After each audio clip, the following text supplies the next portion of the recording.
The night has come softly, wrapping the earth in quiet. There is no violence in this darkness, no threat in this descent of evening. The night doesn't crash down or force itself upon the world. It comes softly, like a mother pulling a blanket over a sleeping child, wrapping the earth in quiet. All the noise of the day, all the clamour and chaos, all the voices demanding and insisting, they fade into this gentle hush. The earth itself seems to exhale, releasing the tension it has held since sunrise. The stars have risen over the fields, and the air carries the scent of grass and the faint hum of crickets. Look up, if you can. The stars have risen, ancient lights, faithful witnesses that have watched over countless nights, countless weary souls finding their way home. Over the fields where nothing grows by human effort alone, where the wildflowers bloom without toil and the grass springs up without labour. The air carries the scent of grass, that clean living smell of growing things, of earth doing what it was created to do without striving. And the faint hum of crickets, that simple, persistent song of small creatures content to be exactly what they are, singing their praise into the darkness without self-consciousness or shame.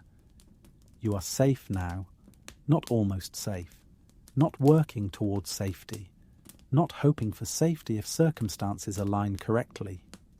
Safe now, in this moment, in this breath. Whatever felt threatening during the day, whatever kept you on edge, whatever made you feel exposed and vulnerable here, in this sacred quiet, you are held. The dangers you imagined, the catastrophes you prepared for, the worst-case scenarios you rehearsed, they have not come. You are here. You are breathing. You are safe. The shepherd watches, even in the darkness. He does not sleep. He does not grow weary. He does not take breaks or look away or become distracted. The shepherd watches, not with cold surveillance, not with harsh scrutiny, but with tender attention, with the eyes of one who loves what he sees, even in the darkness, especially in the darkness, when you cannot see clearly, when shadows distort reality, when fear whispers lies, he watches. His gaze never leaves you. His presence fills the night, steady and kind. Not his judgment, not his disappointment, not his frustration with your failures. His presence. The sheer reality of him being here, being near, being with you. It fills the night not like floodwater that overwhelms, but like light that penetrates every corner, like warmth that seeps into cold places, like a fragrance that transforms the atmosphere. Steady, unchanging, reliable, constant, and kind, gentle, compassionate, tender toward your weakness. The day's worries begin to fade. Every burden, every noise of thought loosens and drifts away. They don't have to be forced out. They don't require violent exertion to remove. They simply begin to fade in the presence of his peace, like mist burning off in morning sun, like shadows retreating before the light. Every burden, the weight of responsibility, the pressure of expectations, the crushing sense of not being enough. Every noise of thought, the anxious calculations, the fearful predictions, the endless internal arguments. They loosen their grip. They drift away. Not because you're strong enough to dismiss them, but because his presence makes them irrelevant. Here, in the stillness, only peace remains. Strip away everything else. Remove the worry, the fear, the striving, the planning, the defending, the proving. What's left? Peace. Not the peace you manufacture by controlling circumstances. Not the peace you achieve by avoiding difficulty. But the peace that is simply present when you are still enough to notice it. The peace that was there all along, waiting for you to stop long enough to receive it. You can almost hear the whisper of the wind through the valley, the gentle rustle of leaves as if creation itself were breathing a lullaby. Close your eyes and listen. Beyond the immediate sounds of this room, beyond the artificial noises of civilization, there is another sound, the whisper of the wind through the valley, not a roar, not a howl, but a whisper. Intimate, personal, speaking in a language older than words. The gentle rustle of leaves, each one trembling with life, each one participating in this cosmic exhale. As if creation itself were breathing a lullaby, the same creation that groans in travail, waiting for redemption, also sings, also comforts, also reminds us that we are part of something larger, something beautiful, something held in God's hands. The shepherd's light is near. You are not stumbling in complete darkness. There is light, and it is near, not distant like a star you can barely see, not far off like a city on a hill you can't reach. Near, close enough to see by, close enough to guide you. The shepherd's light not harsh or exposing, but warm and revealing, showing you the next step, illuminating the path just enough for you to keep walking. He has walked every path before you. Every road you travel, he has already travelled. Every valley you descend into, he has already descended. Every mountain you must climb, he has already climbed. There is no place you can go where he has not already been. No situation so novel that he doesn't understand it. No pain so unique that he hasn't felt something like it. He has walked every path before you, and he walks it with you now. He knows the ground beneath your feet, the weight you have carried, the questions you have held in silence. He knows the ground, whether it's solid or shifting, whether it's smooth or rocky, whether it's safe or treacherous. He knows the weight you have carried, not just the visible burdens that others can see, but the invisible ones. The grief you smile through, the fear you hide, the shame you bury, the disappointment you never speak. And he knows the questions you have held in silence, the ones you're afraid to ask out loud, the ones that feel too dangerous to voice, the ones that make you wonder if you're losing your faith. He knows them all, and he is not shocked, he is not disappointed, he is not distant. Now he calls you to rest, not to keep striving, not to try harder, not to prove yourself or earn your place or demonstrate your worth. He calls you to rest, to stop, to cease, to lay down the work of holding yourself together. This is not laziness. This is not irresponsibility. This is obedience to the shepherd's voice. Let go of the control you never really had, of the outcomes you cannot determine, of the people you cannot change, of the past you cannot undo, of the future you cannot secure. Let go. Release your grip. Open your hands. Trust that what you release into his care will be held better than you ever held it. Lay down in green pastures, not in barren wastelands, not in places of scarcity and competition. Green pastures, places of abundance, of provision, of beauty. The shepherd doesn't lead you to just barely enough. He leads you to more than enough, to richness, to flourishing. Lay down. Don't just pass through. Don't just visit briefly. Lay down. Rest your full weight. Stretch out. Be vulnerable. Be at peace. The Lord is your shepherd, not a shepherd, not one option among many. Your shepherd, personal, committed, responsible for you. And if he is your shepherd, then you are his sheep. You belong to him. You are under his care. You are the object of his attention and affection. The Lord is my shepherd. I lack nothing.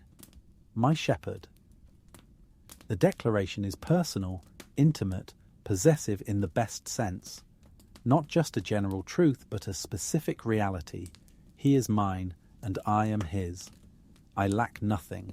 Not I will lack nothing someday, or I would lack nothing if circumstances were different.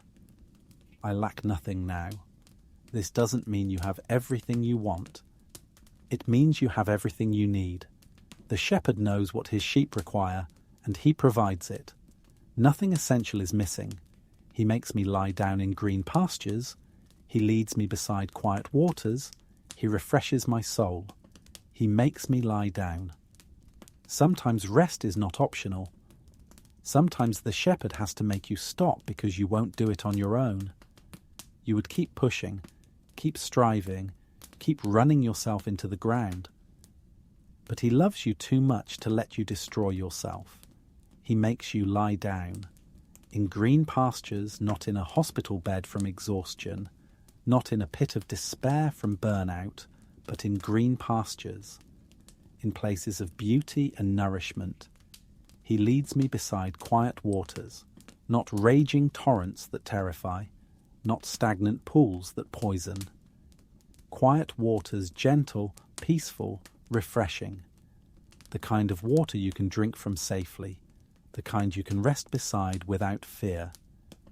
He refreshes my soul, not just your body, not just your mind, but your soul, the deepest part of you, the part that gets depleted when you live too long on the surface, when you ignore your spiritual thirst, when you settle for less than what you were created for. He refreshes it, he renews it, he restores what has been depleted. He guides me along the right paths for his name's sake. He guides me. He doesn't drive me, doesn't force me, doesn't drag me. He guides, gently directing, lovingly leading, patiently showing the way. Along the right paths, not the easy paths necessarily, not the comfortable paths, but the right ones. The paths that lead where you need to go, that form in you what needs to be formed, that accomplish in you what needs to be accomplished. For his name's sake, not primarily for your comfort, though he cares about that, not primarily for your convenience, though he is kind, but for his name's sake, so that his character would be displayed, so that his glory would be revealed, so that his purposes would be fulfilled. Even though I walk through the darkest valley, I will fear no evil, for you are with me. Your rod and your staff, they comfort me, even though I walk through the darkest valley. Notice it doesn't say, if I walk through, but even though. The valley is coming, or you're in it now, or you're on the other side remembering it. The darkest valley, the place where light barely penetrates, where shadows distort everything, where danger feels imminent and direction feels impossible. I will fear no evil, not because there is no evil, not because the valley isn't really dark, but because fear is a choice, and in the presence of the shepherd, it's a choice you don't have to make. For you are with me. This is the reason. This is the foundation. This is why fear loses its power, not because the valley becomes less dark, but because you are with me. Your presence changes everything. Your rod and your staff, they comfort me. The rod used to defend against predators, to protect the flock. The staff used to guide, to rescue sheep who have fallen, to pull them back from danger. Both instruments are in his hands, and both bring comfort. You are defended. You are guided. You are rescued when you fall. You prepare a table before me in the presence of my enemies. You prepare a table, a feast, abundance, provision, not hidden away in safety, not after the battle is over, but before me in the presence of my enemies, while they watch, while they threaten, while they surround. You set a table and invite me to feast as if there were no danger at all. This is not ignorance of the threat. This is confidence in the protector. The enemies are still there, but they are powerless to stop the feast. They cannot prevent the provision. They cannot spoil the celebration. You anoint my head with oil. My cup overflows. You anoint my head with oil, a sign of honor, of blessing, of being set apart. Not just provision, but lavish care. Not just enough, but abundance. My cup overflows, more than full, more than sufficient, so much that it spills over, that it cannot be contained. This is the nature of the shepherd's care, not stingy, not barely adequate, but overflowing.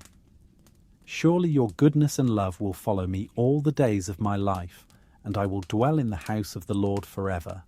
Surely, not maybe, not hopefully, surely, your goodness and love will follow me. They don't just meet you occasionally, they follow you, pursue you, track you, stay with you, all the days of my life. Not just the good days, not only the days when you're faithful, all the days, the bright ones and the dark ones, the victorious ones and the failing ones, the days of clarity and the days of confusion, every single one. And I will dwell in the house of the Lord forever. This is the ultimate destination, not just visiting, not just passing through. Dwelling making your home, taking up permanent residence, in the house of the Lord where he is, where his presence fills everything, where his glory is fully revealed, forever, no end, no expiration, no graduation to something else.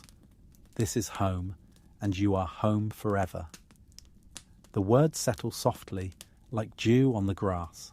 They don't crash down with weight or demand immediate response. They settle softly, like dew forming in the night, quiet, gentle, life-giving. Each word finding its place, each promise soaking in. Like dew on the grass invisible at first, but in the morning you see everything glistening, everything refreshed, everything made new. The shepherd leads, and nothing is missing. Where he leads, there is no lack. Where he guides, there is provision. Where he calls you to go, everything you need will be there. Nothing is missing, not wisdom, not strength, not courage, not grace. All of it is present because he is present. Still waters whisper through the heart. The soul, once weary, finds breath again. The quiet waters he led you beside. They're not just external, they flow through you. They whisper through the heart, gentle, cleansing, refreshing. The soul, once weary, exhausted from striving, depleted from giving, empty from living on the surface, finds breath again. Inhales deeply, comes back to life, remembers what it was created for. Even in valleys where shadows linger, he is there closer than the next heartbeat. The valley doesn't disappear the moment you acknowledge his presence. The shadows still linger. The darkness still presses. But he is there, not watching from a distance, not waiting for you to get through it on your own. There in the valley with you, closer than the next heartbeat, nearer than your own breath. So close you cannot be separated from him even if you tried. His rod, his staff, his gentle voice, each a promise that the night will not last forever. Each tool he uses, each way he guides, each word he speaks, all of it points to morning, to daybreak, to the end of darkness. The night will not last forever. It feels like it will. It feels endless, but it's temporary. Morning is coming, light is breaking. The shepherd is already preparing for dawn. The table he sets glows in the quiet. The cup overflows not with striving, but with peace. Look at the table before you. It glows not with harsh light, but with warm invitation, with abundance, with care. The cup overflows not with more work to do, not with more expectations to meet, not with more performance to achieve. It overflows with peace, with rest, with the settled assurance that you are loved, you are provided for, you are held. And all the days of your life, even those that felt lost, are gathered in his love. None of them are wasted. None of them are forgotten. Even the days you regret, even the days that felt empty, even the days you thought you had ruined everything, all of them are gathered in his love, held, redeemed, woven into a story that is larger and more beautiful than you can see from here. All the days of your life, gathered like precious things, collected by a shepherd who loses nothing, who forgets no one, who makes all things, even the broken things, work together for good. Very truly I tell you, anyone who does not enter the sheep pen by the gate, but climbs in by some other way, is a thief and a robber. The one who enters by the gate is the shepherd of the sheep. The gatekeeper opens the gate for him, and the sheep listen to his voice. He calls his own sheep by name and leads them out. When he has brought out all his own, he goes on ahead of them, and his sheep follow him because they know his voice. But they will never follow a stranger. In fact, they will run away from him because they do not recognize a stranger's voice. Very truly, I tell you. When Jesus says this, he is marking what follows as critically important, as fundamentally true, as something that must be understood. Anyone who does not enter the sheep pen by the gate, but climbs in by some other way, is a thief and a robber. There is a right way and there are wrong ways. The wrong ways involve climbing, sneaking, bypassing the proper entrance. Those who come that way come with wrong motives to steal, to take what doesn't belong to them, to harm rather than help. The one who enters by the gate is the shepherd of the sheep. The true shepherd doesn't need to sneak. He doesn't need deception. He comes openly, properly, through the appointed way. The gatekeeper opens the gate for him. There is recognition, there is legitimacy, there is authority properly acknowledged, and the sheep listen to his voice, not because they are forced to, but because something in them recognizes it. Something in them responds. He calls his own sheep by name, not generically, not as a mass, by name. Each one individually known, individually called, individually precious, and leads them out of the pen, out of confinement, out into the open where there is space and freedom and green pastures. When he has brought out all his own, he goes on ahead of them. He doesn't drive them from behind with threats and force. He leads from the front. He goes first into whatever they will face. He clears the path, and his sheep follow him because they know his voice. Knowledge produces trust. Trust produces following. They don't follow because they're coerced, but because they recognize something true and good and safe in that voice. But they will never follow a stranger. There is discernment built into them. In fact, they will run away from him because they do not recognize a stranger's voice. The unfamiliar voice, the counterfeit voice, the voice that mimics but doesn't match it, causes them to flee, to run towards safety, to seek the true shepherd. Jesus used this figure of speech, but the Pharisees did not understand what he was telling them. They heard the words, but missed the meaning.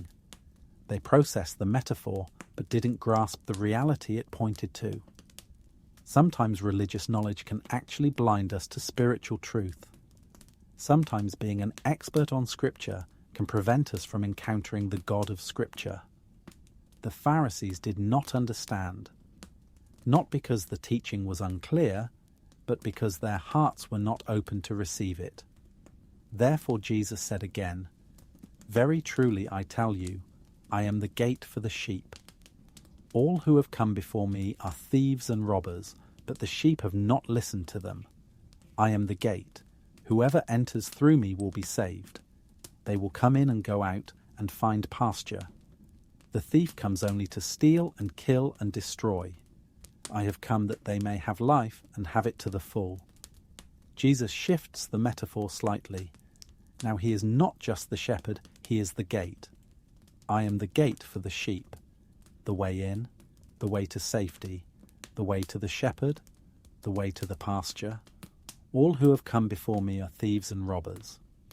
All the false teachers, all the false messiahs, all those who promised salvation but delivered only bondage. But the sheep have not listened to them. Deep down, True sheep recognize the counterfeit.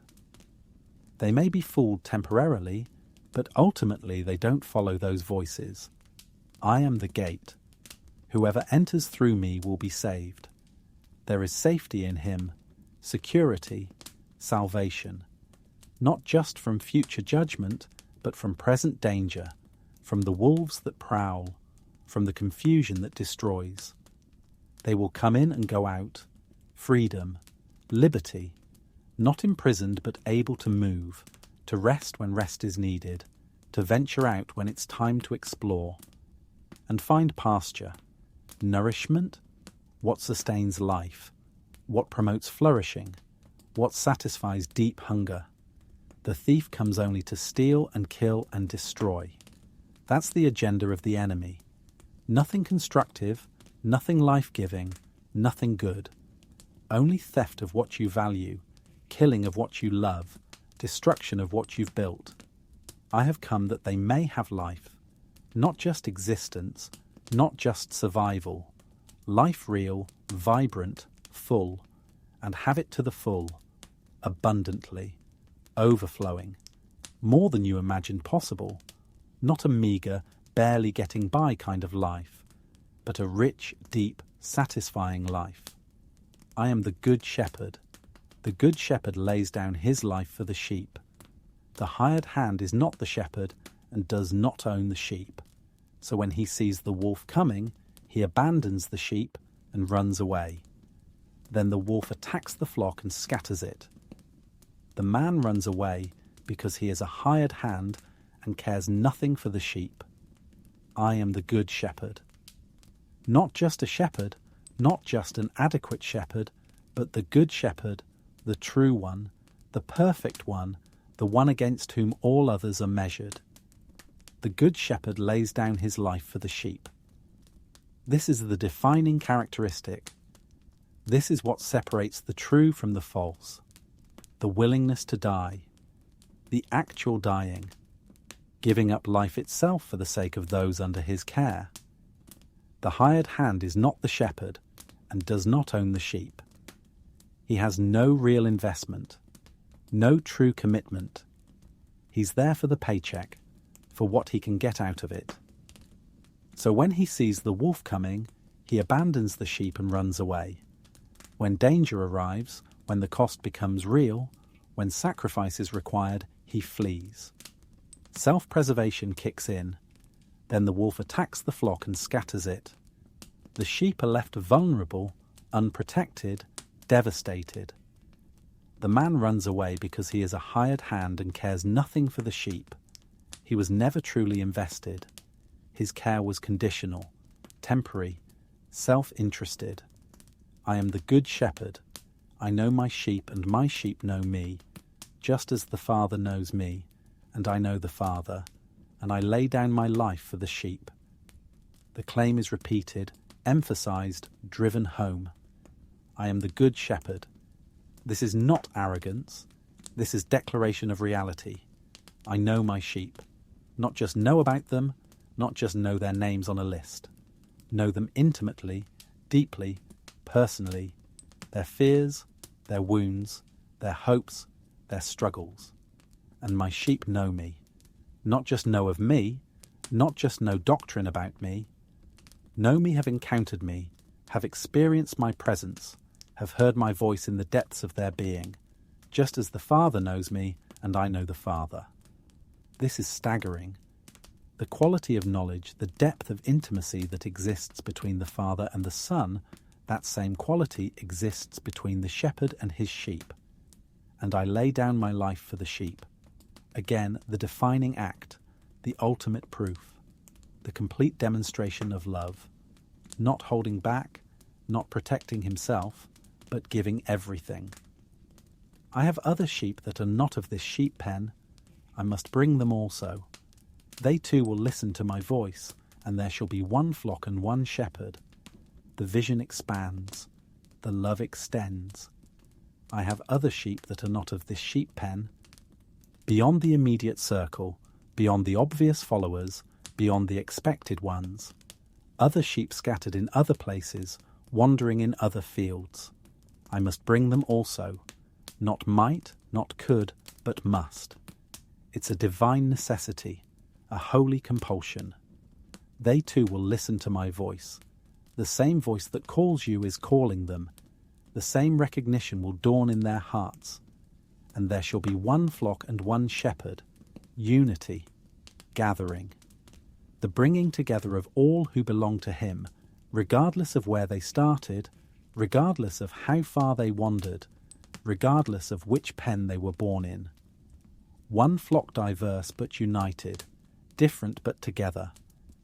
And one shepherd, not competing authorities, not conflicting voices, but one voice, one leader, one Lord.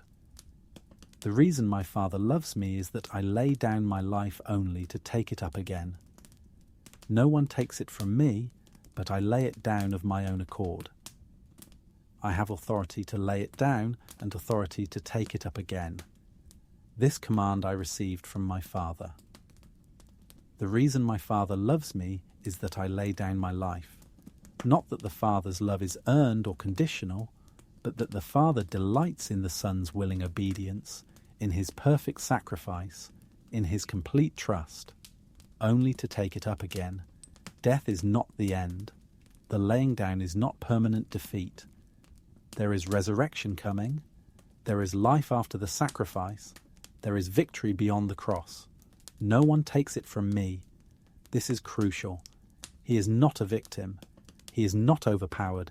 He is not defeated by stronger forces. But I lay it down of my own accord, voluntarily, intentionally, by choice. I have authority to lay it down and authority to take it up again. Power over life and death. Authority that transcends the normal human experience. This command I received from my Father. Even in his autonomy there is obedience. Even in his authority there is submission. The Father commanded, and the Son obeyed perfectly, completely, lovingly. The words are gentle yet strong. Like the shepherd himself, the words carry both tenderness and power. Gentle, they don't assault or overwhelm. They invite, they comfort, they reassure. Yet strong, they stand firm. They declare truth. They don't waver or compromise or bend to make people comfortable. They move like a breeze across the night, steady and sure. Not erratic, not unpredictable, but steady, consistent, reliable, unwavering, and sure, confident, certain, grounded in reality. The voice of the shepherd is tender. He calls, and the heart remembers that it has always known that sound. There is no harshness in his voice, no anger, no impatience, no condemnation. Tender, soft, kind, full of care. He calls not with force or demand, but with invitation. And something deep within responds. The heart remembers, not learns for the first time, but remembers as if this voice is ancient, as if you've been waiting your whole life to hear it clearly, as if some part of you knew this sound before you were born, that it has always known that sound. The recognition is immediate and profound. In the quiet fields of the soul, the sheep rest, no longer afraid. There is an inner landscape where the soul dwells. Quiet fields, places of peace, of stillness, of green pastures and still waters. The sheep rest, not alert to danger, not tense with anxiety, not prepared to flee. Rest fully, completely, without reservation. No longer afraid. The fear that drove them, that haunted them, that made every shadow look like a threat, it has been removed. Not because there is no danger in the world, but because the shepherd is present and the shepherd is sufficient. The gate stands open, the path is safe, and life flows in its fullness. The gate stands open, there is access, there is invitation, there is welcome. Not locked, not barred, not requiring special credentials or perfect performance. Open. The path is safe, not because it's easy, not because it's free from all difficulty, but because it's walked with the shepherd. He has gone ahead. He knows every step. He has prepared the way, and life flows in its fullness. Not a trickle, not a mere survival ration, but abundance, fullness, overflowing, the kind of life that satisfies the deepest longings, that fills the emptiest spaces, that transforms everything it touches. The Good Shepherd guards his own, and even in the still hours of darkness, his light does not fade. He is not passive. He is not merely present but inactive. The Good Shepherd guards his own, protects, watches, defends. You are his own, you belong to him, you are his possession, his treasure, his beloved sheep. And even in the still hours of darkness, when the night is deep, when the world is quiet, when you feel most alone, when shadows seem most threatening, his light does not fade. It doesn't flicker out. It doesn't diminish. It doesn't grow weak. His light remains constant, steady, sufficient, shining in the darkness, and the darkness has never overcome it and never will. Comfort, comfort. My people, says your God, speak tenderly to Jerusalem and proclaim to her that her hard service has been completed, that her sin has been paid for, that she has received from the Lord's hand double for all her sins. Comfort, comfort my people. The word is spoken twice because once is never enough for a heart that has forgotten what comfort feels like. Because we need to hear it again and again until we finally believe it. My people, not strangers, not distant acquaintances, not subjects kept at arm's length. My people, you belong to him, you are claimed by him, you are loved by him, says your God. Not just a God, not just the God, but your God personal, committed, bound to you by covenant and love. Speak tenderly to Jerusalem, not harshly, not with condemnation, not with the voice of disappointment or disgust. Tenderly, the way you would speak to someone you love who has been through something devastating, someone whose heart is bruised, someone who needs gentleness more than anything else, and proclaim to her that her hard service has been completed. The grinding labour, the exhausting effort, the endless striving to earn what cannot be earned, it's over. Completed, finished, done. That her sin has been paid for. Not that she paid for it herself through enough suffering or enough penance or enough reformation. That it has been paid for by another in full with nothing left owing. The debt is settled. The account is closed. The burden is lifted. That she has received from the Lord's hand double for all her sins. Not just forgiveness, but abundance. Not just pardon, but blessing. Double more than she lost, more than she deserved, more than she could have imagined. The Lord's hand gives generously, lavishly, without measure. A voice of one calling. In the wilderness prepare the way for the Lord. Make straight in the desert a highway for our God. Every valley shall be raised up, every mountain and hill made low. The rough ground shall become level, the rugged places a plain. And the glory of the Lord will be revealed, and all people will see it together. For the mouth of the Lord has spoken. A voice of one calling. In the emptiness, in the barrenness, there is a voice. Someone is speaking into the silence, proclaiming into the void. In the wilderness, prepare the way for the Lord. Even in the most desolate place, even where nothing seems to grow, even where hope appears dead, there a way is being prepared. Make straight in the desert a highway for our God, a path through the impossible, a road where there was no road, not a narrow, difficult trail, but a highway broad, clear, suitable for the King. Every valley shall be raised up. The low places, the places of depression and despair, the places where you have fallen and can't seem to climb out, they shall be raised up, lifted, elevated, filled, every mountain and hill made low. The obstacles that seem insurmountable, the problems that tower over you, The challenges that block your view of the horizon, they shall be made low, cut down to size, reduced to manageable proportions. The rough ground shall become level. The places that have bruised your feet, that have made every step painful, that have caused you to stumble, they shall become level, smooth, safe to walk on. The rugged places are plain.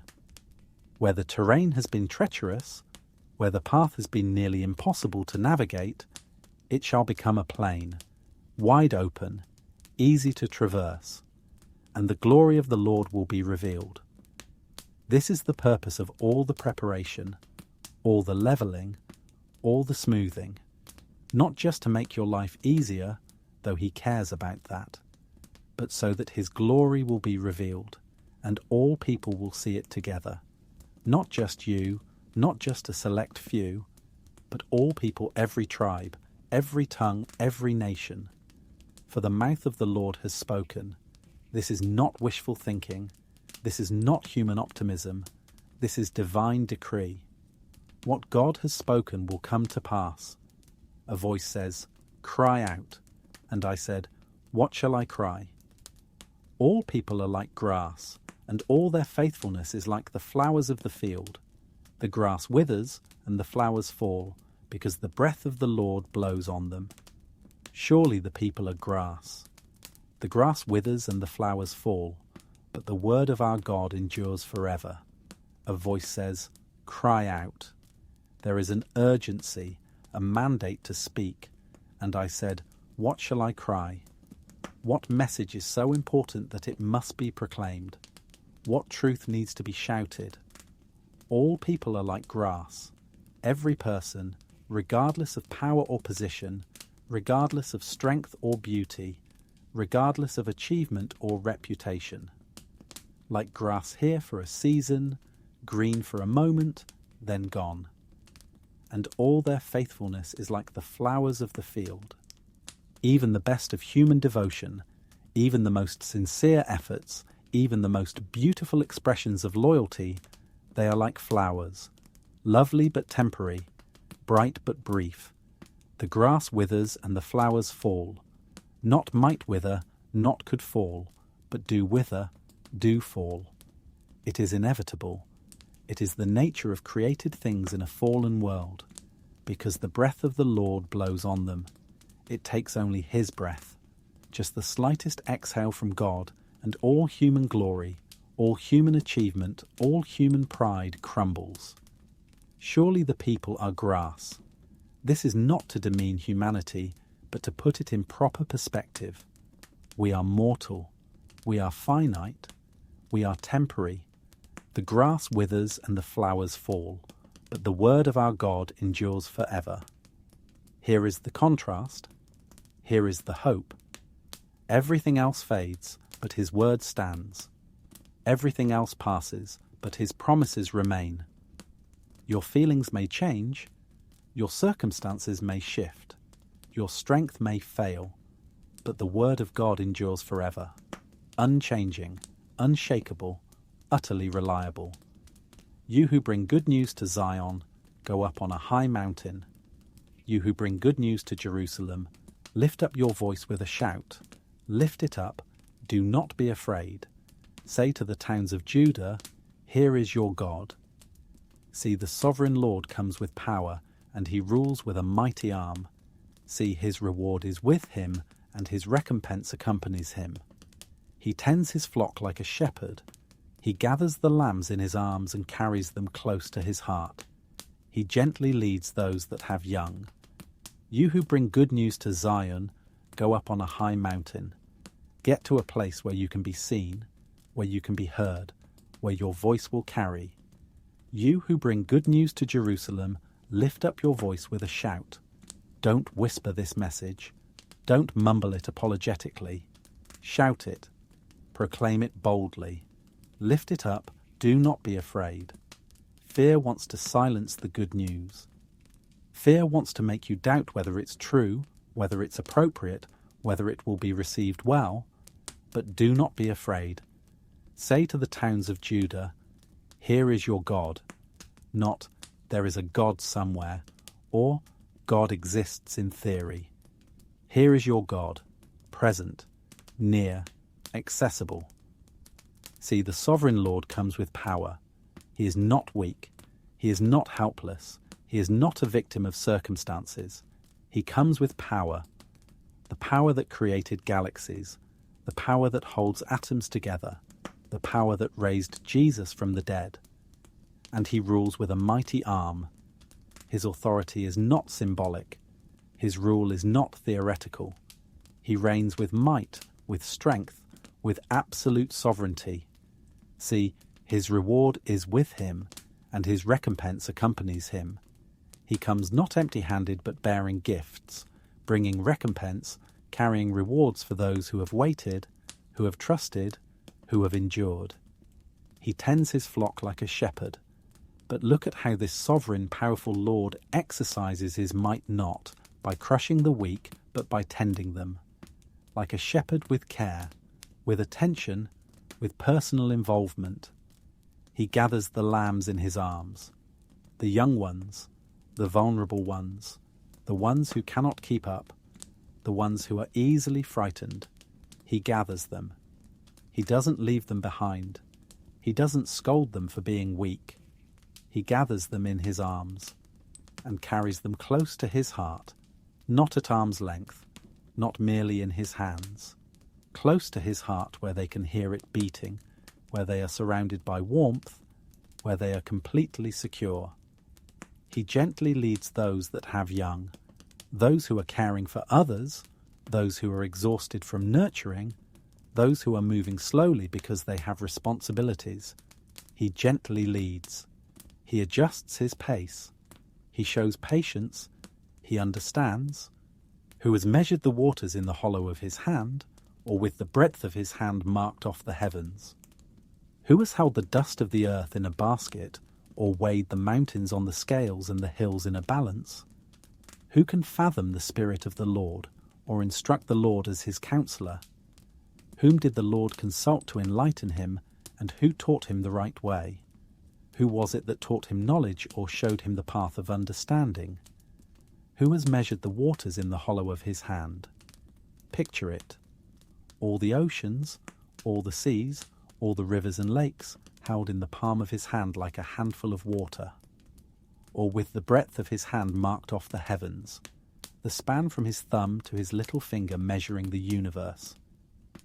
Who has held the dust of the earth in a basket? All the soil, all the sand, all the particles that make up this planet contained in a basket he carries. Or weighed the mountains on the scales and the hills in a balance? The massive peaks that seem so permanent, so immovable. He weighs them like a merchant weighs grain. Who can fathom the Spirit of the Lord? Who can understand the depths of his wisdom, the breadth of his knowledge, the intricacy of his ways?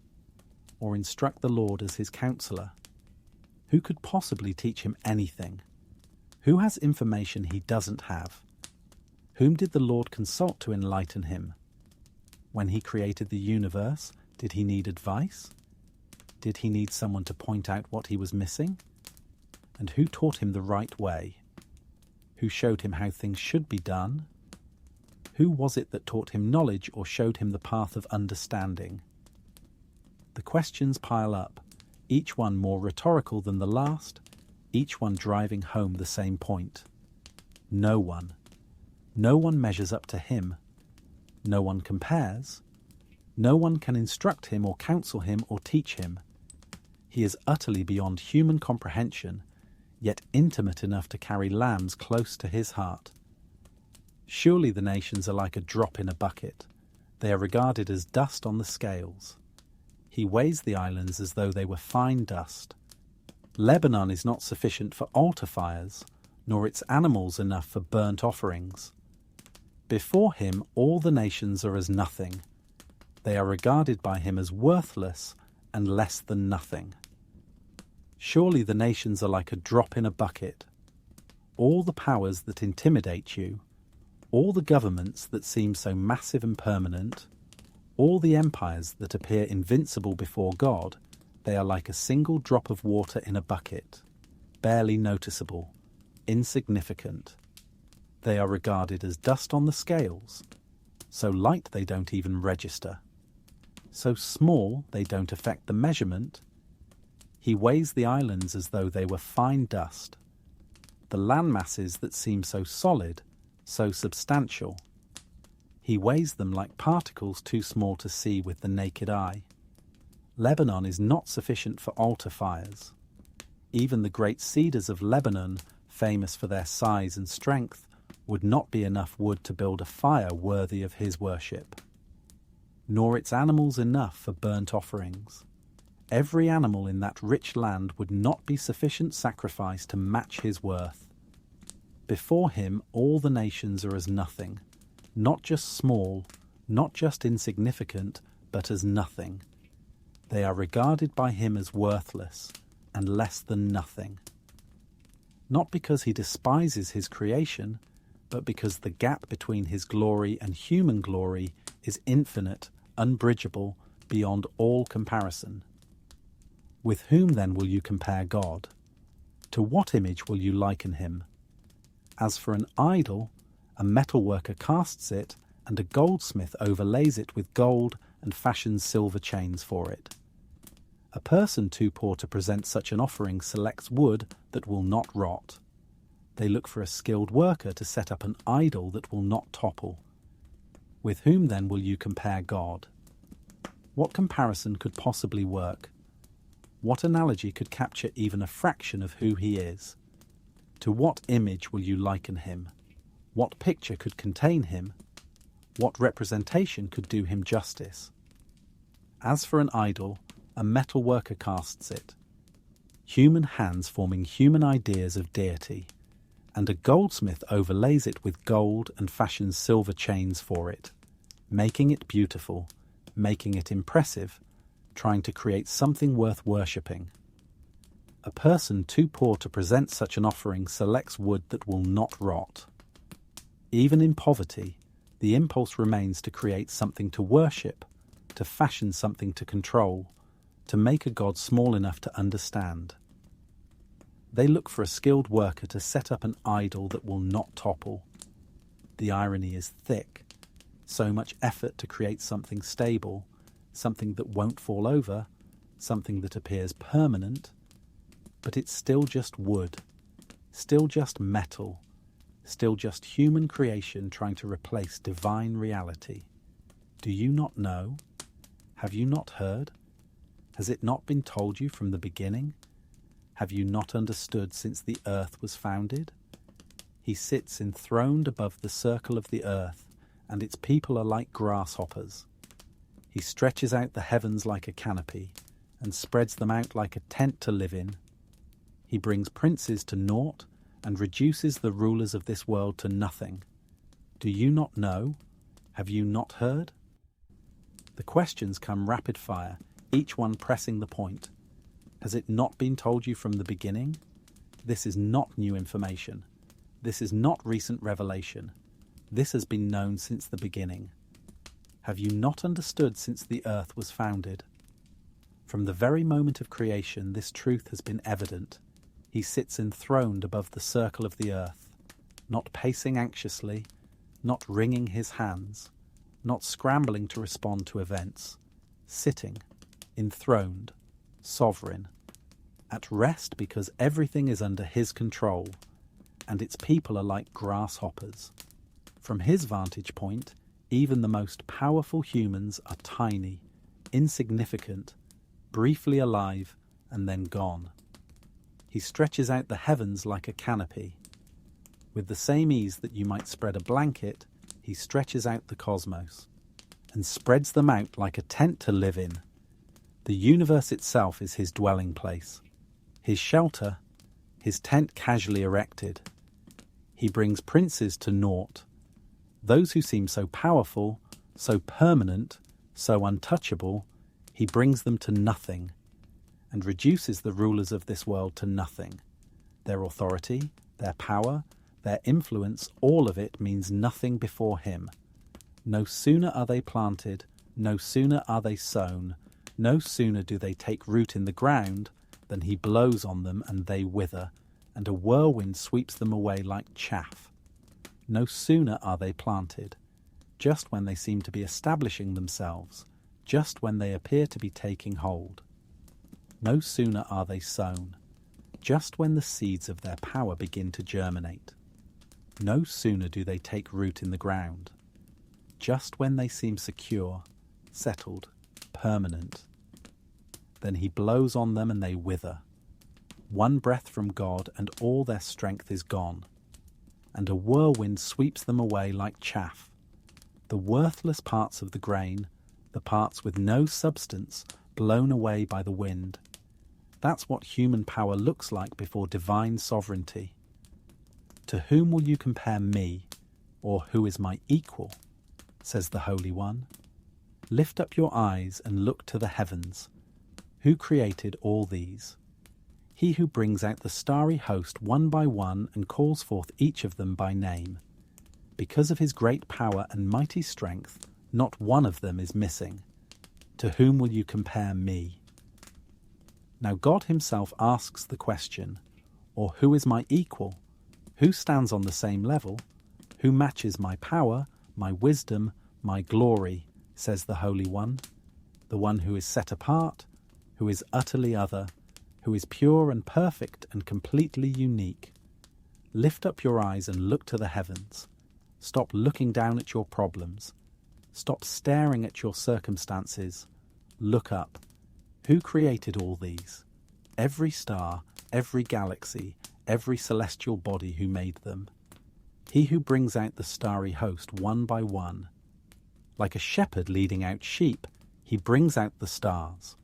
One by one, each one individual, each one known, and calls forth each of them by name. Every star has a name that God gave it. Every single one is known to him personally. Because of his great power and mighty strength, not one of them is missing. With all those billions upon billions of stars, not a single one is lost, not a single one forgotten, not a single one misplaced. And if he keeps track of stars, how much more does he keep track of you? Why do you complain, Jacob? Why do you say, Israel, my way is hidden from the Lord, my cause is disregarded by my God? Do you not know? Have you not heard? The Lord is the everlasting God, the creator of the ends of the earth. He will not grow tired or weary, and his understanding no one can fathom. He gives strength to the weary and increases the power of the weak. Even youths grow tired and weary, and young men stumble and fall. But those who hope in the Lord will renew their strength. They will soar on wings like eagles. They will run and not grow weary. They will walk and not be faint. Why do you complain, Jacob? Why the grumbling? Why the protests? Why do you say, Israel, my way is hidden from the Lord, my cause is disregarded by my God? Why do you think he doesn't see? Why do you imagine he doesn't care? Why do you believe your situation has somehow escaped his notice? Do you not know? Have you not heard? Haven't we just established who he is? Haven't we just reviewed his power and his knowledge and his care? The Lord is the everlasting God, not temporary, not limited by time, not subject to aging or decay or diminishment. The everlasting God, always existing, always powerful, always present. The creator of the ends of the earth. From one edge of the world to the other, he made it all. He will not grow tired or weary. He doesn't need rest. He doesn't run out of energy. He doesn't get exhausted by your needs. And his understanding no one can fathom. You can't measure it. You can't comprehend it. You can't reach the limits of it. He gives strength to the weary, not to those who are already strong and have it all together. To the weary too you, right now, exhausted and depleted, and increases the power of the weak, not to those who can handle it on their own. To the weak, to those who have nothing left, who are at the end of themselves, who can barely keep going. Even youths grow tired and weary. Even those in the prime of life, even those with natural vigour and energy, they grow tired. And young men stumble and fall. Even the strong ones, even the healthy ones, they stumble. They fall. But those who hope in the Lord will renew their strength. Not those who are naturally strong. Not those who have figured out the perfect life strategy. Those who hope, who wait, who trust, who place their confidence in the Lord rather than in themselves, will renew their strength. Not just maintain it, not just preserve what they have. Renew it, get it back, experience it fresh, discover new reserves they didn't know existed. They will soar on wings like eagles. Not just survive, not just trudge along. Soar rising above circumstances, gaining new perspective, experiencing freedom and power and grace. They will run and not grow weary. Sustaining effort without collapse, moving forward without depleting themselves. They will walk and not be faint.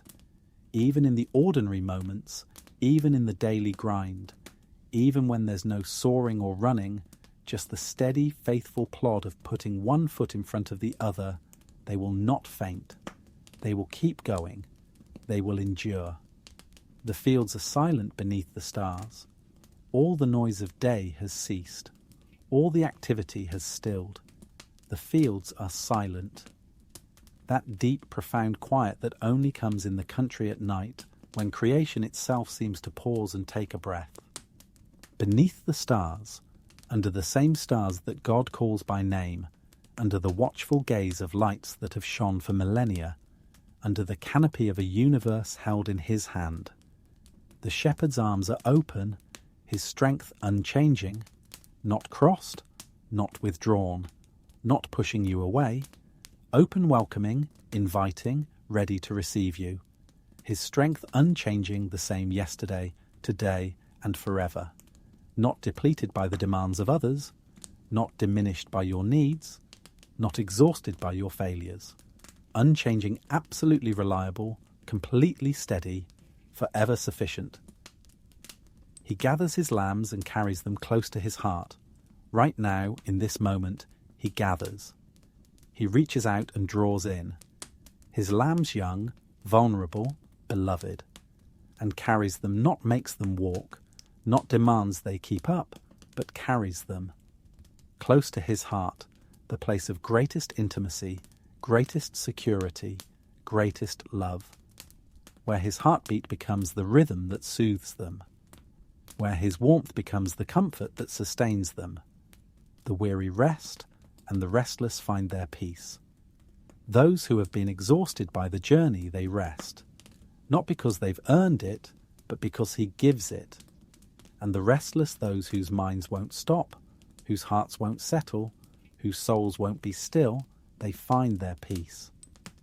Not by trying harder to be calm, but by finally surrendering to the one who is peace, who gives peace, who is himself the rest, for which every restless heart has been searching. Now the tax collectors and sinners were all gathering around to hear Jesus. Picture the scene. Those who were despised, those who were rejected, those who were considered beyond hope, they were gathering, not hiding in shame, not keeping their distance, gathering around to hear Jesus. Something in his presence made them feel safe enough to come close. Something in his words made them hunger for more. But the Pharisees and the teachers of the law muttered. They didn't rejoice at this gathering. They didn't celebrate that the lost were seeking. They muttered, complained, criticized, judged from a distance. This man welcomes sinners and eats with them. It was meant as an accusation, as proof of his unworthiness, as evidence that he couldn't possibly be from God. But what they meant as criticism was actually the most beautiful description of who Jesus is. He welcomes sinners. He doesn't turn them away. He doesn't demand they clean themselves up first. He welcomes them and eats with them, shares intimate fellowship, breaks bread together, enters into relationship. In that culture, eating with someone meant accepting them, honouring them, treating them as equals. Then Jesus told them this parable. Suppose one of you has 100 sheep and loses one of them. Doesn't he leave the 99 in the open country and go after the lost sheep until he finds it? And when he finds it, he joyfully puts it on his shoulders and goes home. Then he calls his friends and neighbors together and says, "Rejoice with me, I have found my lost sheep." I tell you that in the same way there will be more rejoicing in heaven over one sinner who repents than over 99 righteous persons who do not need to repent. Then Jesus told them this parable. He doesn't argue with their criticism. He doesn't defend himself with logic. He tells a story. Suppose one of you has 100 sheep and loses one of them. It's not a hypothetical. This is reality. This is what happens. One sheep wanders off, gets separated, becomes lost. Doesn't he leave the 99 in the open country and go after the lost sheep until he finds it? Any good shepherd would. The question expects the answer yes. Of course he would go. Of course he would search. Until he finds it, not until he gets tired, not until it seems hopeless, but until he finds it. And when he finds it, he joyfully puts it on his shoulders, not angrily, not reluctantly, not with a lecture about how stupid the sheep was to wander off. Joyfully.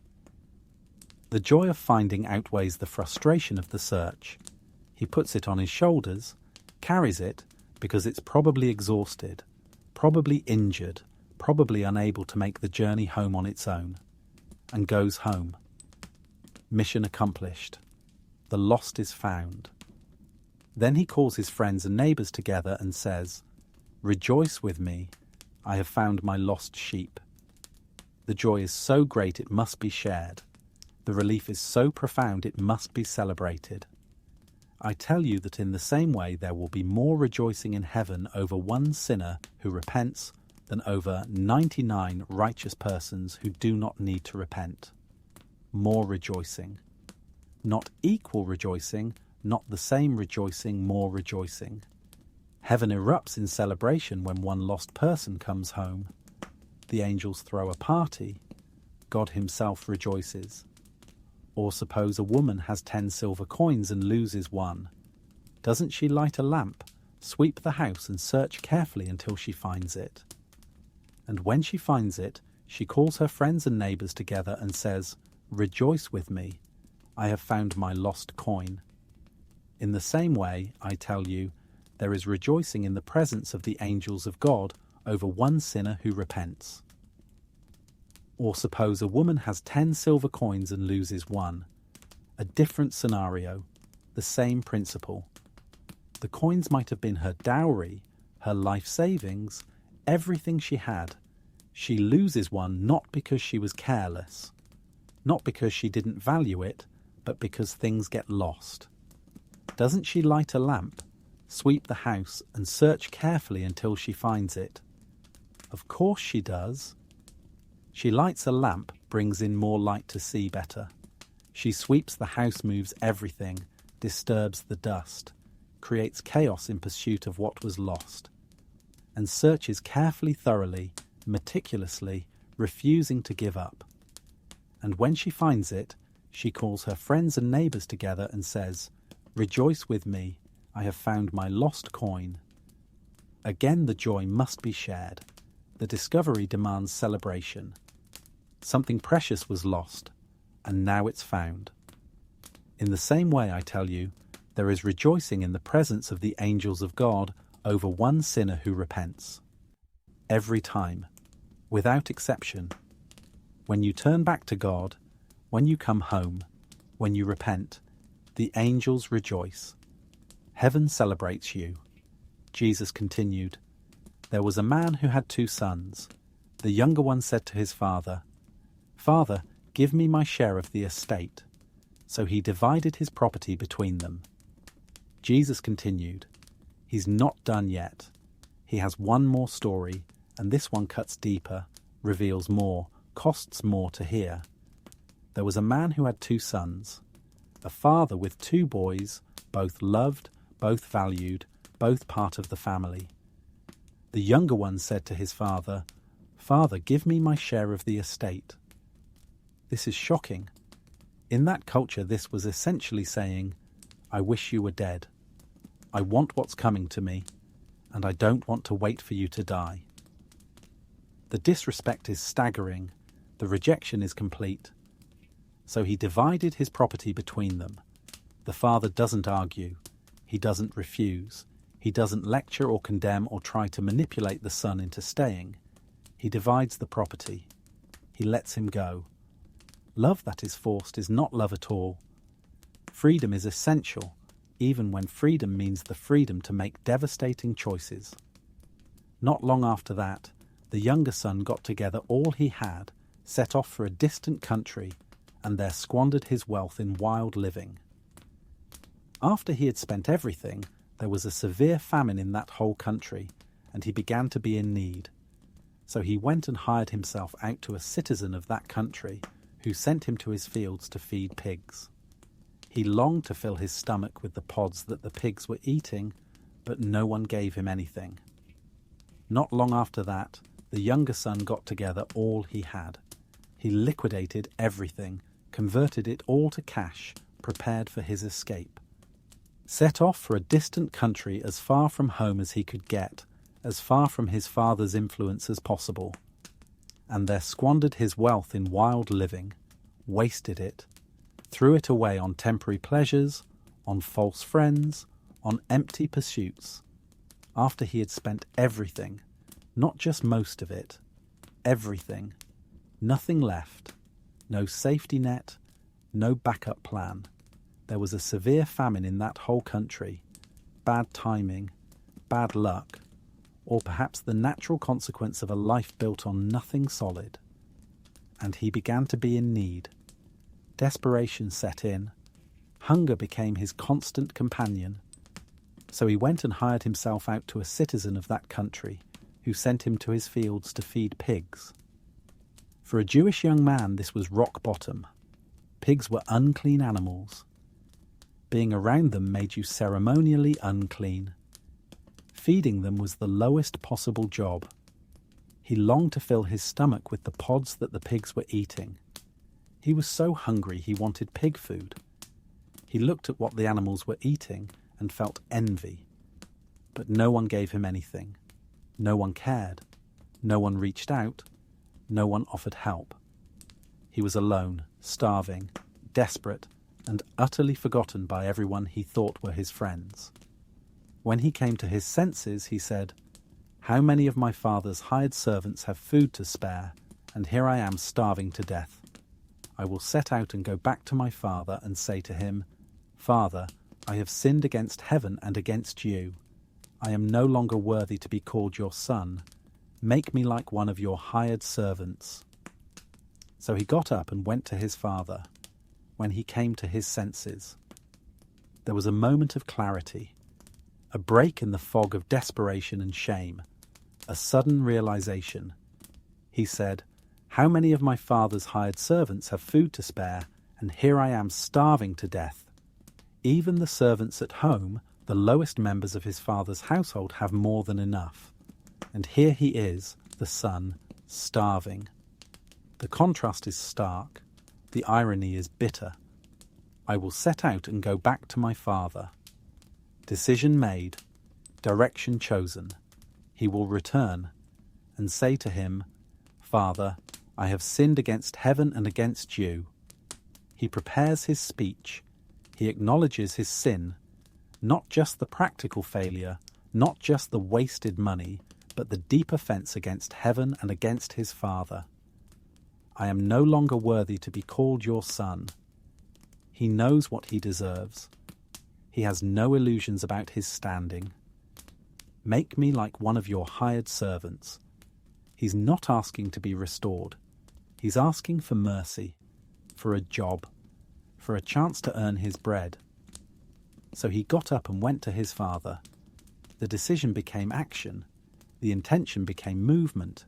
He got up from the pig pen, from the mud, from the bottom of his life, and he went. toward home, toward the father he had rejected, toward the uncertain reception that awaited him. But while he was still a long way off, his father saw him and was filled with compassion for him. He ran to his son, threw his arms around him and kissed him. But while he was still a long way off, before he arrived, before he could deliver his prepared speech, before he could prove his repentance, his father saw him. Had the father been watching? Had he been hoping?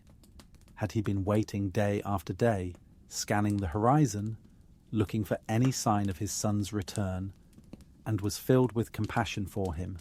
Not anger, not "I told you so," not cold indifference. Compassion deep, overwhelming, visceral love. He ran to his son, undignified for a man of his position, inappropriate by cultural standards, but love doesn't care about dignity when love sees its beloved returning. Threw his arms around him, embraced him, held him. Before any explanation, before any apology, before any condition was met, he embraced him and kissed him, the kiss of acceptance, of forgiveness, of full restoration. The kiss that says, "You are my son, and you are home." The son said to him, "Father, I have sinned against heaven and against you. I am no longer worthy to be called your son." The son said to him, "Father, I have sinned against heaven and against you. I am no longer worthy to be called your son." He begins his speech. He acknowledges his sin. He admits his unworthiness. But notice what he doesn't say. He doesn't get to the part about being a servant. The father interrupts. The father has other plans, but the father said to his servants, "Quick, bring the best robe and put it on him. Put a ring on his finger and sandals on his feet. Bring the fattened calf and kill it. Let's have a feast and celebrate. For this son of mine was dead and is alive again. He was lost and is found." So they began to celebrate. But the father said to his servants, "Quick, urgency, immediate action, no waiting period, no probation, no test to see if the repentance is real. Bring the best robe and put it on him.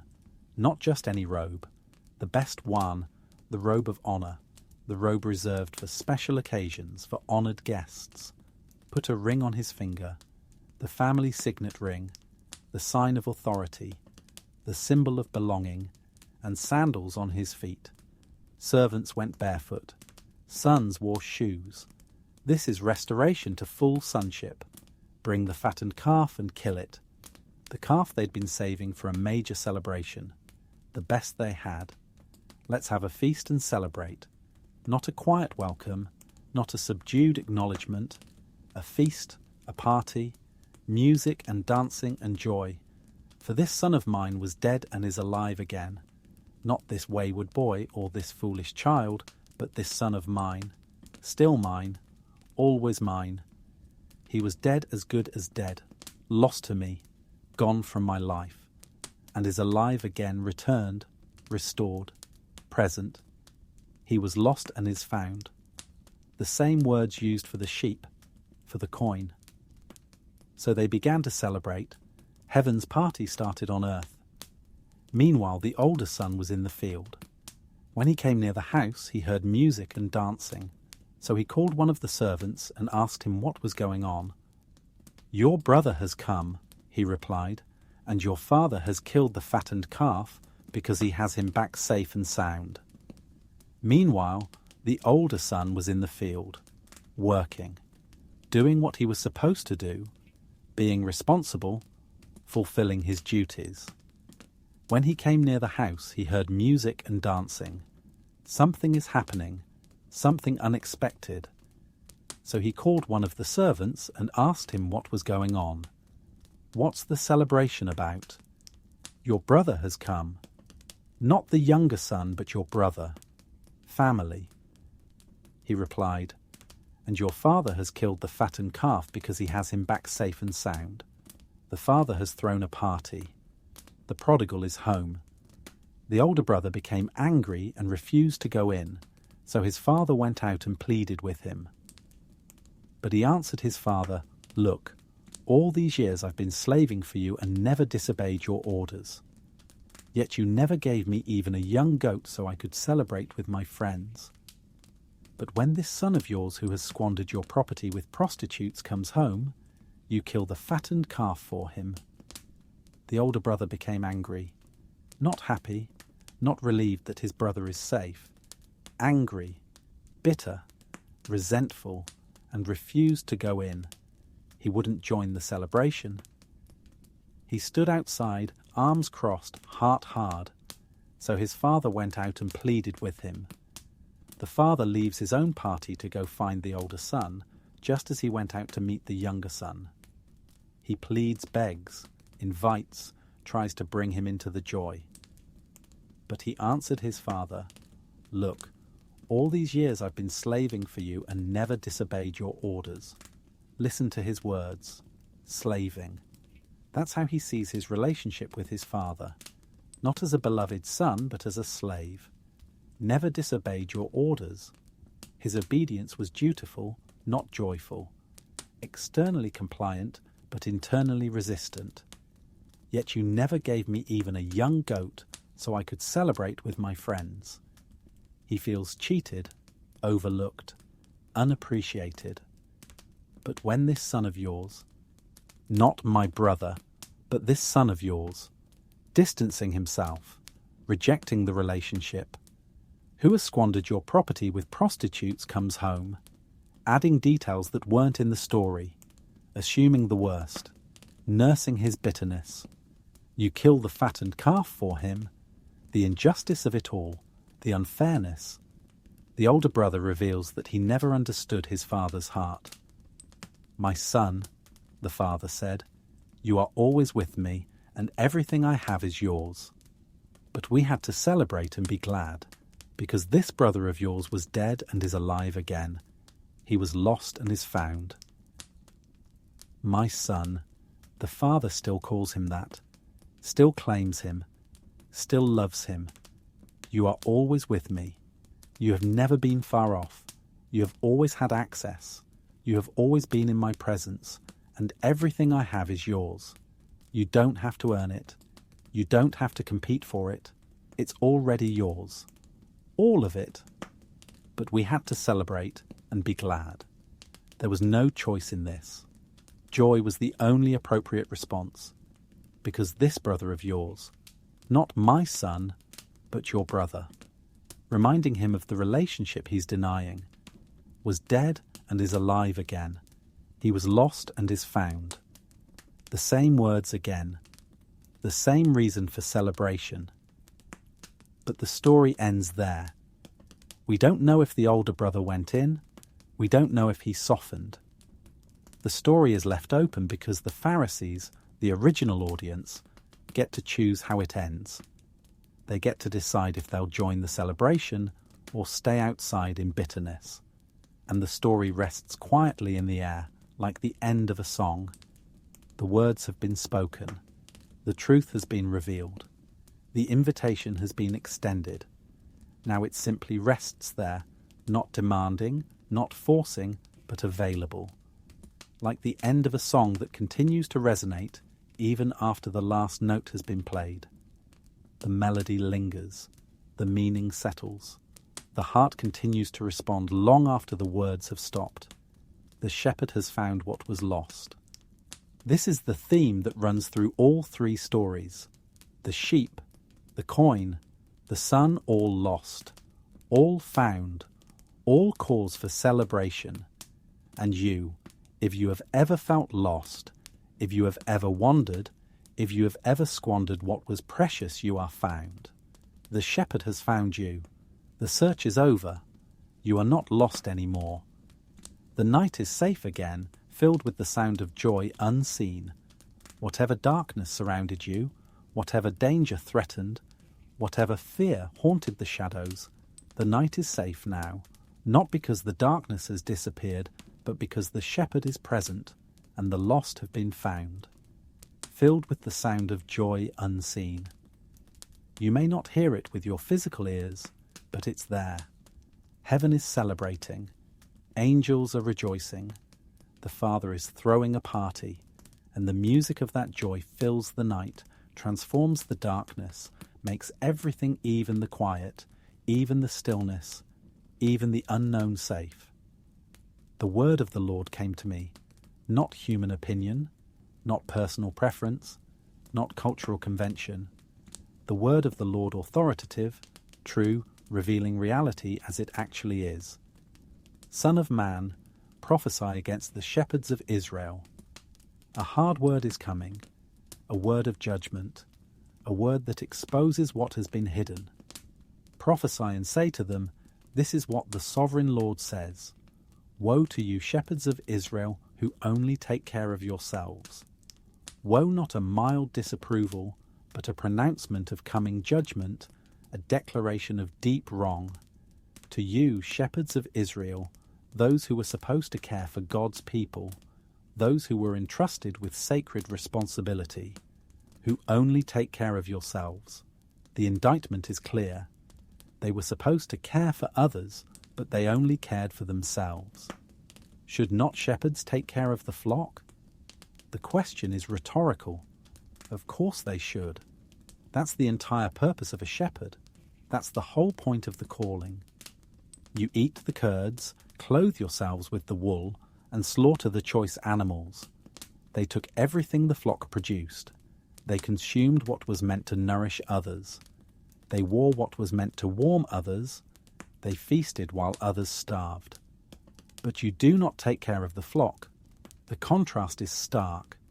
They took from the flock but gave nothing back. You have not strengthened the weak. Those who were struggling, who were faltering, who were about to collapse, they received no support, no encouragement, no help. Or healed the sick. Those who were ill, who were suffering, who needed medical attention and spiritual care, they were ignored.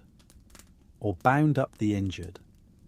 Those who were wounded, who were bleeding, who were in pain, no one tended their wounds, no one brought healing.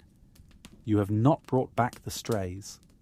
Those who wandered off, who got separated, who lost their way, no one went looking for them, or searched for the lost.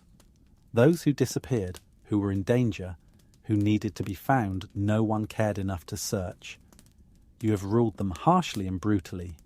Instead of gentleness, there was violence. Instead of compassion, there was cruelty. Instead of leading with love, they drove with force. So they were scattered because there was no shepherd. The result was inevitable. Without true shepherding, the flock fell apart. And when they were scattered, they became food for all the wild animals, vulnerable, exposed, prey for predators. My sheep wandered over all the mountains and on every high hill, lost, confused, desperately searching for safety, for home, for someone who cared. They were scattered over the whole earth, and no one searched or looked for them. This is the most devastating indictment of all. They were lost, and no one cared. They were in danger, and no one looked. They needed help, and no one came. The shepherds who should have been searching were too busy taking care of themselves. Therefore, you shepherds, hear the word of the Lord. As surely as I live, declares the sovereign Lord, because my flock lacks a shepherd, and so has been plundered, and has become food for all the wild animals, and because my shepherds did not search for my flock, but cared for themselves rather than for my flock. Therefore, you shepherds, hear the word of the Lord. This is what the sovereign Lord says. I am against the shepherds, and will hold them accountable for my flock. I will remove them from tending the flock so that the shepherds can no longer feed themselves. I will rescue my flock from their mouths, and it will no longer be food for them. Therefore, you shepherds, hear the word of the Lord. Pay attention. This matters. This has consequences. As surely as I live, declares the sovereign Lord, God stakes his own existence on what he's about to say. This is not speculation. This is certain, because my flock lacks a shepherd. Notice whose flock it is. My flock. They belong to God. They are his responsibility, his treasure, his beloved sheep, and so has been plundered and has become food for all the wild animals. They've been robbed, attacked, devoured, because those who should have protected them failed, and because my shepherds did not search for my flock but cared for themselves rather than for my flock. The failure is repeated, emphasized, made unmistakably clear. They cared for themselves. They did not care for the flock. Therefore, you shepherds, hear the word of the Lord. This is what the sovereign Lord says. I am against the shepherds. God himself stands in opposition to those who harm his people, who neglect his flock, who abuse his sheep, and will hold them accountable for my flock. There will be a reckoning. Justice will be done. The harm they caused will not be overlooked. I will remove them from tending the flock. They will lose their position. Their authority will be stripped away, so that the shepherds can no longer feed themselves. The exploitation ends. The self-serving ends. I will rescue my flock from their mouths. Like prey being snatched from the jaws of a predator, God will save his people from those who were devouring them, and it will no longer be food for them. The abuse stops. The protection begins. For this is what the sovereign Lord says. I myself will search for my sheep and look after them. As a shepherd looks after his scattered flock when he is with them, so will I look after my sheep. I will rescue them from all the places where they were scattered on a day of clouds and darkness. I will bring them out from the nations and gather them from the countries, and I will bring them into their own land. I will pasture them on the mountains of Israel, in the ravines and in all the settlements in the land. I will tend them in a good pasture, and the mountain heights of Israel will be their grazing land. There they will lie down in good grazing land, and there they will feed in a rich pasture on the mountains of Israel. I myself will tend my sheep and have them lie down, declares the sovereign Lord. I will search for the lost and bring back the strays. I will bind up the injured and strengthen the weak, but the sleek and the strong I will destroy. I will shepherd the flock with justice. For this is what the sovereign Lord says. I myself will search for my sheep and look after them. The shift is dramatic. The failed shepherds are removed, and God himself steps in, not delegating to someone else, not finding a replacement. I myself, personal, direct, fully engaged, will search for my sheep. The lost will be found, the scattered will be gathered, and look after them. Ongoing care, continuing attention, constant protection. As a shepherd looks after his scattered flock when he is with them, so will I look after my sheep. The image is intimate, personal, a shepherd with his flock, present, attentive, involved. I will rescue them from all the places where they were scattered on a day of clouds and darkness, every place of danger, every location of fear, every situation of despair, on a day of clouds and darkness, in the worst times, in the most frightening moments, in the deepest troubles, I will rescue them. I will bring them out from the nations and gather them from the countries. From everywhere they've been scattered, from all the places they've wandered, from every corner where they've hidden or been driven, I will bring them out, and I will bring them into their own land. Not just rescue them from danger, but bring them home, to the place they belong, to safety, to rest. I will pasture them on the mountains of Israel, in the ravines, and in all the settlements in the land, every terrain, every location. Wherever they are, I will provide for them.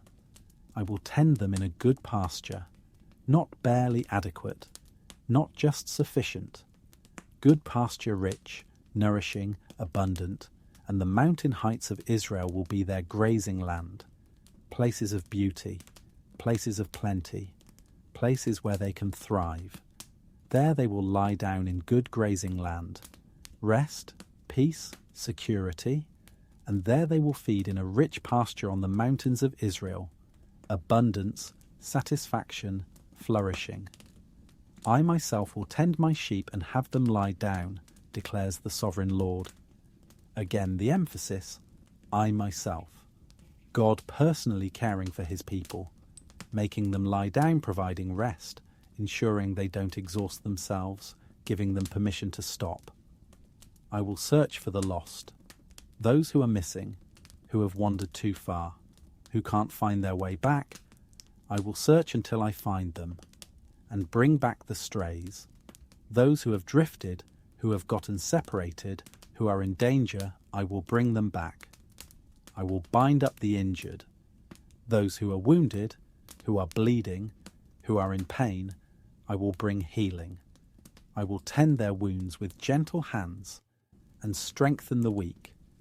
Those who are faltering, who are about to collapse, who have no strength left, I will give them strength. I will support them. I will sustain them. But the sleek and the strong I will destroy. Those who have become fat by devouring others, who have grown strong by oppressing the weak, they will face judgment. I will shepherd the flock with justice, not with favoritism, not with corruption, not with the cruelty that marked the false shepherds, but with justice fair, right, good. Each sheep treated appropriately, each need met, each wrong righted. As for you, my flock, this is what the sovereign Lord says. I will judge between one sheep and another, and between rams and goats. Is it not enough for you to feed on the good pasture? Must you also trample the rest of your pasture with your feet? Is it not enough for you to drink clear water? Must you also muddy the rest with your feet? Must my flock feed on what you have trampled and drink what you have muddied with your feet? As for you, my flock, this is what the sovereign Lord says. Now God addresses the sheep themselves, not just the shepherds, but the flock, because the problem isn't only bad leadership, there's also bad behavior within the flock. I will judge between one sheep and another, and between rams and goats. Not all sheep are the same. Some have become oppressors themselves. Justice requires discernment, distinction, appropriate response to each. Is it not enough for you to feed on the good pasture? You have been given abundance. You have access to everything you need. Must you also trample the rest of your pasture with your feet? But instead of being grateful, instead of sharing, you destroy what you don't consume. You make it impossible for others to benefit from what God has provided. Is it not enough for you to drink clear water? Fresh, clean, life-giving water is available to you. Must you also muddy the rest with your feet? But you contaminate what you don't drink, making it unfit for others. Must my flock feed on what you have trampled and drink what you have muddied with your feet? The weaker sheep are forced to eat what the stronger ones have ruined, to drink what the greedy ones have polluted. This is not God's design. This is not how his flock should function. This grieves his heart. Therefore, this is what the sovereign Lord says to them. See, I myself will judge between the fat sheep and the lean sheep, because you shove with flank and shoulder, butting all the weak sheep with your horns until you have driven them away. I will save my flock, and they will no longer be plundered. I will judge between one sheep and another. Therefore, this is what the sovereign Lord says to them. See, I myself will judge between the fat sheep and the lean sheep. The fat sheep, those who have prospered, who have taken more than their share, who have grown strong at others' expense. The lean sheep, those who have been pushed aside, who have been denied access, who have grown weak because others took what should have been available to all, because you shove with flank and shoulder, physical aggression, using strength to dominate, pushing others out of the way, butting all the weak sheep with your horns until you have driven them away, actively attacking the vulnerable, using power to harm, making it impossible for the weak to access what God provided for the whole flock. I will save my flock, and they will no longer be plundered. God will intervene. The oppression will end. The vulnerable will be protected. I will judge between one sheep and another. Justice will be done. The oppressors will face consequences. The oppressed will find relief. I will place over them one shepherd, my servant David, and he will tend them. He will tend them and be their shepherd. I, the Lord, will be their God, and my servant David will be prince among them. I, the Lord, have spoken. I will place over them one shepherd. After the many failed shepherds, after the self-serving leaders, after the harsh rulers, one shepherd. Singular, sufficient, perfect. My servant David. Not the historical David, who was long dead, but the one David foreshadowed, the one from David's line, the ultimate king and shepherd Jesus. And he will tend them. True shepherding, genuine care. He will tend them and be their shepherd. The repetition emphasizes certainty. This will happen. This is guaranteed. I, the Lord, will be their God, and my servant David will be prince among them. God and the Messiah together caring for the flock. Divine care expressed through perfect human shepherding. I, the Lord, have spoken. This is not speculation or hope. This is divine decree. It will be done. I will make a covenant of peace with them and rid the land of savage beasts, so that they may live in the wilderness and sleep in the forests in safety. I will make them and the places surrounding my hill a blessing. I will send down showers in season. There will be showers of blessing. The trees will yield their fruit and the ground will yield its crops. The people will be secure in their land.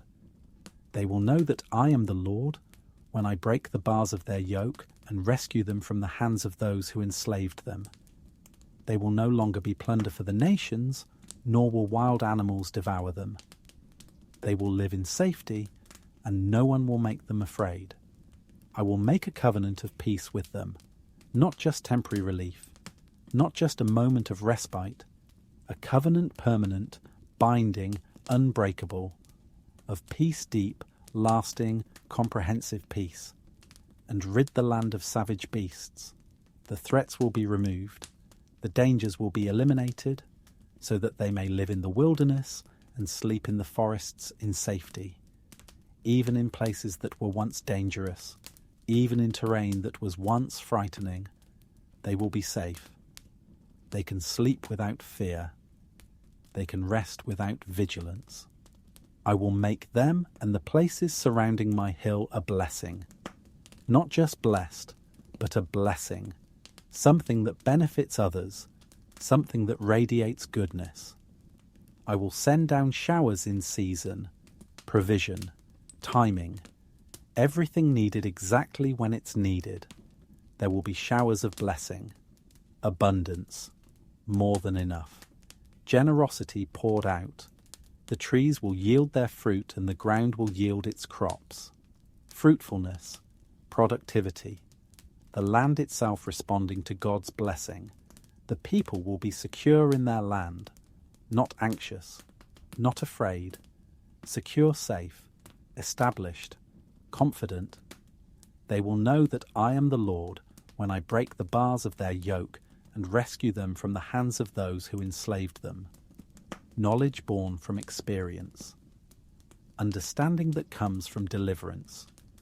When God acts, when he breaks the bonds, when he sets captives free, then they know who he is. They will no longer be plunder for the nations, no more exploitation, no more being taken advantage of, nor will wild animals devour them, no more vulnerability to predators, no more living in fear of attack. They will live in safety, and no one will make them afraid. Complete security, total peace. No external threat can touch them. No one, no person, no nation, no force can make them afraid, because they are under the protection of the shepherd who never fails. I will provide for them a land renowned for its crops, and they will no longer be victims of famine in the land or bear the scorn of the nations. Then they will know that I, the Lord their God, am with them, and that they, the people of Israel, are my people, declares the sovereign Lord.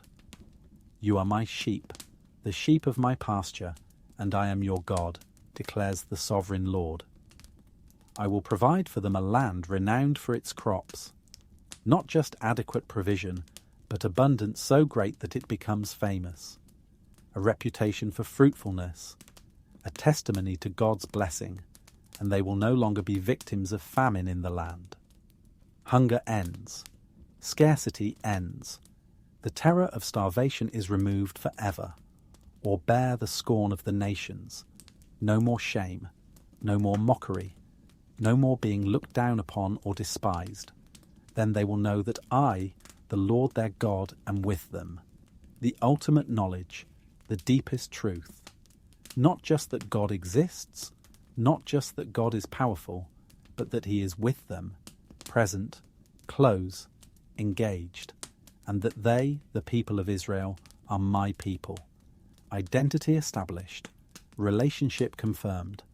They belong to him and he claims them, declares the sovereign Lord. This is official. This is certain. This is the word of the King. You are my sheep, the sheep of my pasture, and I am your God, declares the sovereign Lord. The final declaration brings it full circle. You are my sheep possessed, loved, cared for, the sheep of my pasture provided for, watched over, tended. And I am your God committed to you, responsible for you, eternally bound to you in covenant love. And the night settles again over the hills. After all the words, after all the promises, after all the declarations of judgment and restoration, the night settles, quietly, peacefully, like a gentle blanket being laid over the earth, over the hills where the sheep graze, where the flock rests, where the shepherd watches. The words rest like soft rain on the ground, not violent, not overwhelming, but gentle, soaking in, bringing life, like soft rain that doesn't erode but nourishes, that doesn't flood but refreshes. The shepherd has spoken, his voice has been heard, his intentions have been declared, his promises have been made. The shepherd, not the false shepherds who failed, not the hired hands who fled, but the true shepherd, the good shepherd, the shepherd who lays down his life for the sheep he has spoken. His promise endures, not temporary, not conditional, not subject to change, enduring, lasting forever, standing firm through all circumstances, remaining true no matter what. His care unbroken, never interrupted, never failing, never withdrawn, unbroken, continuous, constant, reliable, from generation to generation, from crisis to crisis, from need to need. His care flows without ceasing. Every sheep is counted, not one overlooked, not one forgotten, not one deemed unimportant. Every single sheep matters. Every single one is known by name. Every single one is accounted for. Every wanderer found. Those who strayed have been sought. Those who got lost have been searched for. Those who ran away have been pursued. Every wanderer without exception found, brought back, restored. The flock is whole, no one missing, no one left behind, no one abandoned, complete, united, together. The meadow safe beneath his watching eyes, the place of rest, the place of provision, the place of peace, safe, secure, protected, free from threat. Beneath his watching eyes, under his constant gaze, within his vigilant care, never out of his sight. The shepherd watches, the sheep rest, and all is well. Come, let us sing for joy to the Lord. This is an invitation, not a command. Come, draw near, approach, move toward him. Let us sing not in sadness, not in duty, not in reluctant obligation, but for joy. To the Lord directed toward him, offered to him, poured out before him. Let us shout aloud to the rock of our salvation. Shout, not whisper, not mumble, not hold back. Aloud with full voice, with abandon, with the kind of enthusiasm that cannot be contained. To the rock of our salvation, to the one who is solid, unmovable, utterly dependable.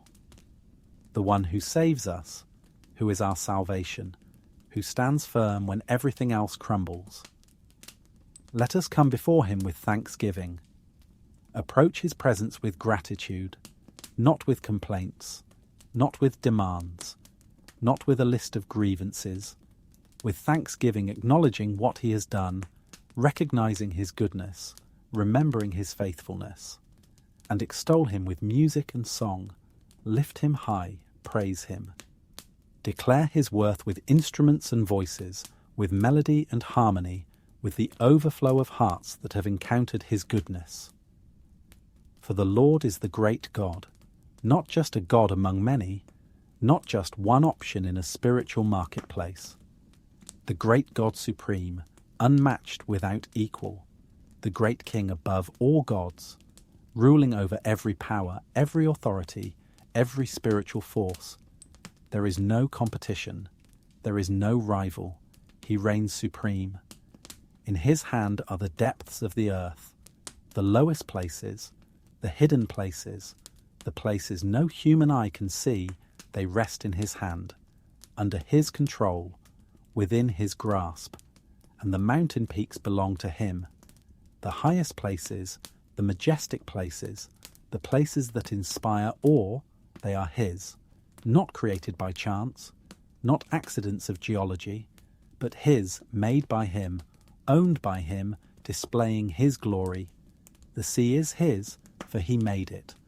The vast oceans, the powerful waves, the depths that terrify, they belong to him because he created them. And his hands formed the dry land. Every continent, every island, every piece of ground you stand on, his hands formed it, shaped it, crafted it with intention and purpose. Come, let us bow down in worship. Let us kneel before the Lord our Maker, for he is our God, and we are the people of his pasture, the flock under his care. Come, let us bow down in worship. After the shouting, the bowing. After the celebration, the submission. Bow down, lowering yourself, acknowledging his greatness, taking the posture of humility and reverence. In worship, not just going through motions, but truly offering yourself, truly acknowledging his worth. Let us kneel before the Lord our Maker. Kneel the position of surrender, of vulnerability, of complete dependence. Before the Lord our Maker, the one who created us, who formed us, who breathed life into us. For he is our God, not just a distant deity, not just the God of the universe. Our God personally committed to us, personally involved with us, personally bound to us in covenant relationship. And we are the people of his pasture. We belong to him. We are under his care. We graze in his fields. We drink from his streams. We rest under his protection, the flock under his care, not self-sufficient wanderers, not independent operators, a flock dependent, vulnerable, needing guidance and protection. Under his care, watched over, tended, loved. Today, if only you would hear his voice, do not harden your hearts as you did at Meribah, as you did that day at Massa in the wilderness, where your ancestors tested me. They tried me, though they had seen what I did. For 40 years I was angry with that generation. I said, they are a people whose hearts go astray, and they have not known my ways. So I declared on oath in my anger, they shall never enter my rest. Today, if only you would hear his voice. The timing is urgent, not tomorrow, not someday. Today, this moment, this opportunity, this invitation. If only you would hear his voice, really hear. Not just process the sound waves, but truly listen, truly understand, truly respond. Do not harden your hearts. Keep your hearts soft. keep it responsive, keep it open to him, as you did at Meribah, as you did that day at Massah in the wilderness. References to Israel's rebellion, to their testing of God, to their refusal to trust despite seeing miracles. Where your ancestors tested me, they put God to the test, demanded proof, refused to believe without constant new evidence. They tried me, though they had seen what I did. This is the tragic irony. They had witnessed miracles.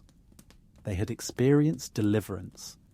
They had seen God act powerfully on their behalf, and yet they still doubted. They still complained. They still rebelled. For 40 years I was angry with that generation. God's patience has limits when hearts remain persistently hard. 40 years, an entire generation wandering in the wilderness because of unbelief. I said, they are a people whose hearts go astray. The problem wasn't external circumstances, it was internal orientation. Hearts that wandered, hearts that wouldn't stay fixed on God. And they have not known my ways. Not just not knowing about God's ways, but not knowing them experientially, not walking in them, not aligning their lives with them. So I declared on oath in my anger, they shall never enter my rest. The consequence was devastating. They would wander but never arrive. They would journey but never reach the destination. Rest was offered, but they forfeited it through persistent unbelief. The warning echoes through time. Don't make the same mistake. Don't harden your heart. Don't refuse rest when it's offered. Shout for joy to the Lord, all the earth. Worship the Lord with gladness. Come before him with joyful songs. Know that the Lord is God. It is he who made us, and we are his. We are his people, the sheep of his pasture. Shout for joy to the Lord, all the earth, not just one nation, not just one people, all the earth, every person, every tribe, every tongue. The invitation is universal. The call is comprehensive. Worship the Lord with gladness, not with grim determination, not with heavy obligation, with gladness, with joy, with delight, with the happiness that comes from knowing you are loved. Come before him with joyful songs. Approach his presence singing. Let your worship be filled with music, with melody, with the overflow of a grateful heart. Know that the Lord is God. This is foundational knowledge. This is the truth that anchors everything else. The Lord, the covenant-keeping God who has revealed himself, is God.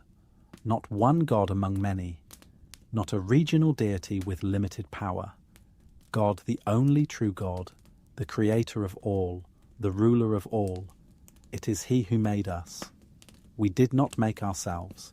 We did not evolve by accident. We did not come into being by chance. He who made us intentionally, purposefully, lovingly. And we are his.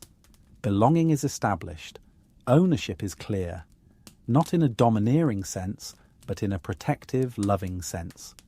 We are his, and he takes responsibility for what is his. We are his people. Not just creation in general, but his people specifically chosen, specifically loved, specifically cared for. The sheep of his pasture. The image returns, anchoring us again in the reality of his care. We are sheep, and he is our shepherd. We graze in his pasture, drink from his streams, rest under his watchful eyes. Enter his gates with thanksgiving and his courts with praise. Give thanks to him and praise his name. For the Lord is good, and his love endures forever. His faithfulness continues through all generations. Enter his gates with thanksgiving. Come into his presence already grateful. Don't wait to feel thankful after you arrive. Begin with thanksgiving as you approach. His gates, the entrance to his presence, the threshold of encounter with him, and his courts with praise. As you move deeper into his presence, continue with praise. His courts, the inner spaces, the places of greater intimacy, the chambers of his dwelling. Give thanks to him and praise his name. Keep giving thanks. Keep offering praise. Not as a one-time act, but as a continuous posture. His name representing all that he is, all that he has revealed about himself, all his character and glory. For the Lord is good. This is the foundation of thanksgiving. Not just that he does good things, though he does, but that he is good in his essence, in his nature, at his core, and his love endures forever. This is staggering. His love doesn't fade, it doesn't diminish, it doesn't run out. Forever without end, without limit, without expiration. His love is as permanent as he is. His faithfulness continues through all generations.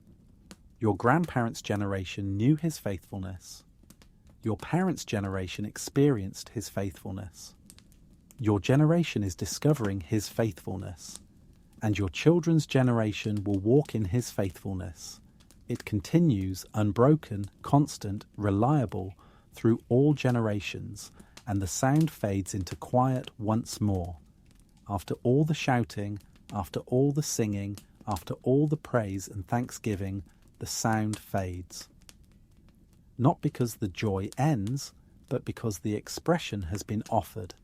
Into quiet once more, returning to the stillness, returning to the peace, returning to the place where words are no longer necessary because presence is enough.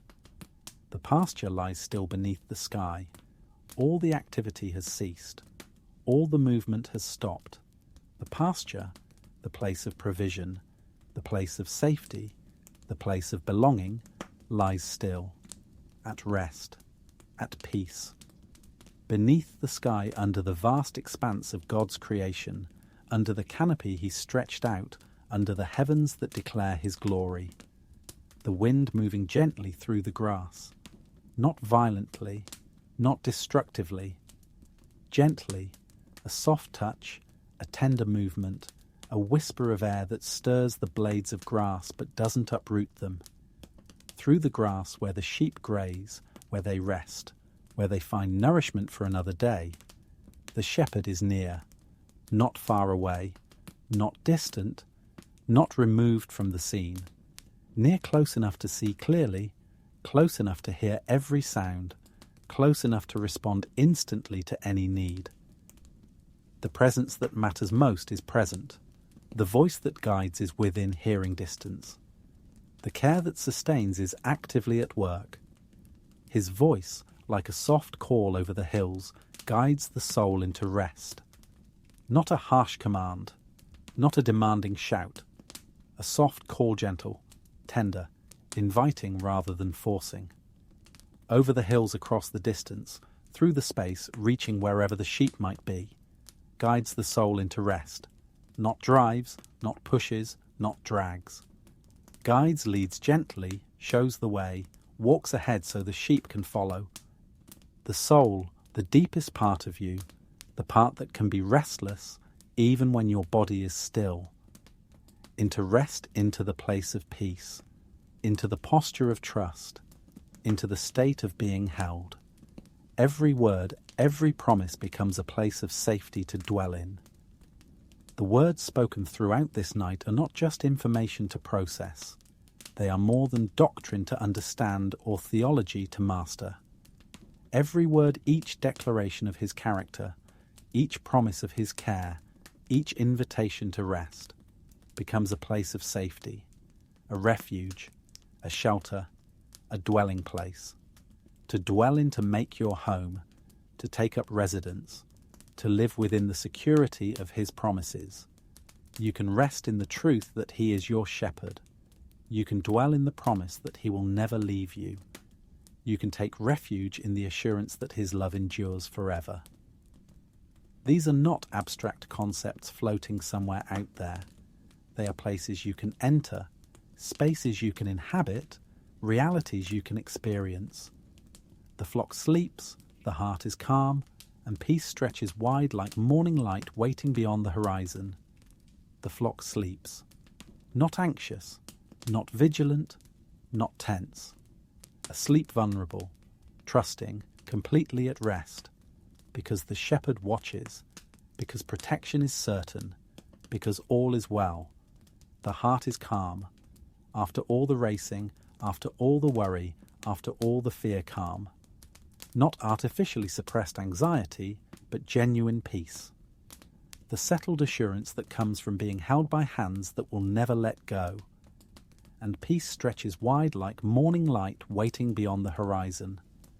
The peace you feel now, in this moment, it's just the beginning, like morning light that is waiting beyond the horizon.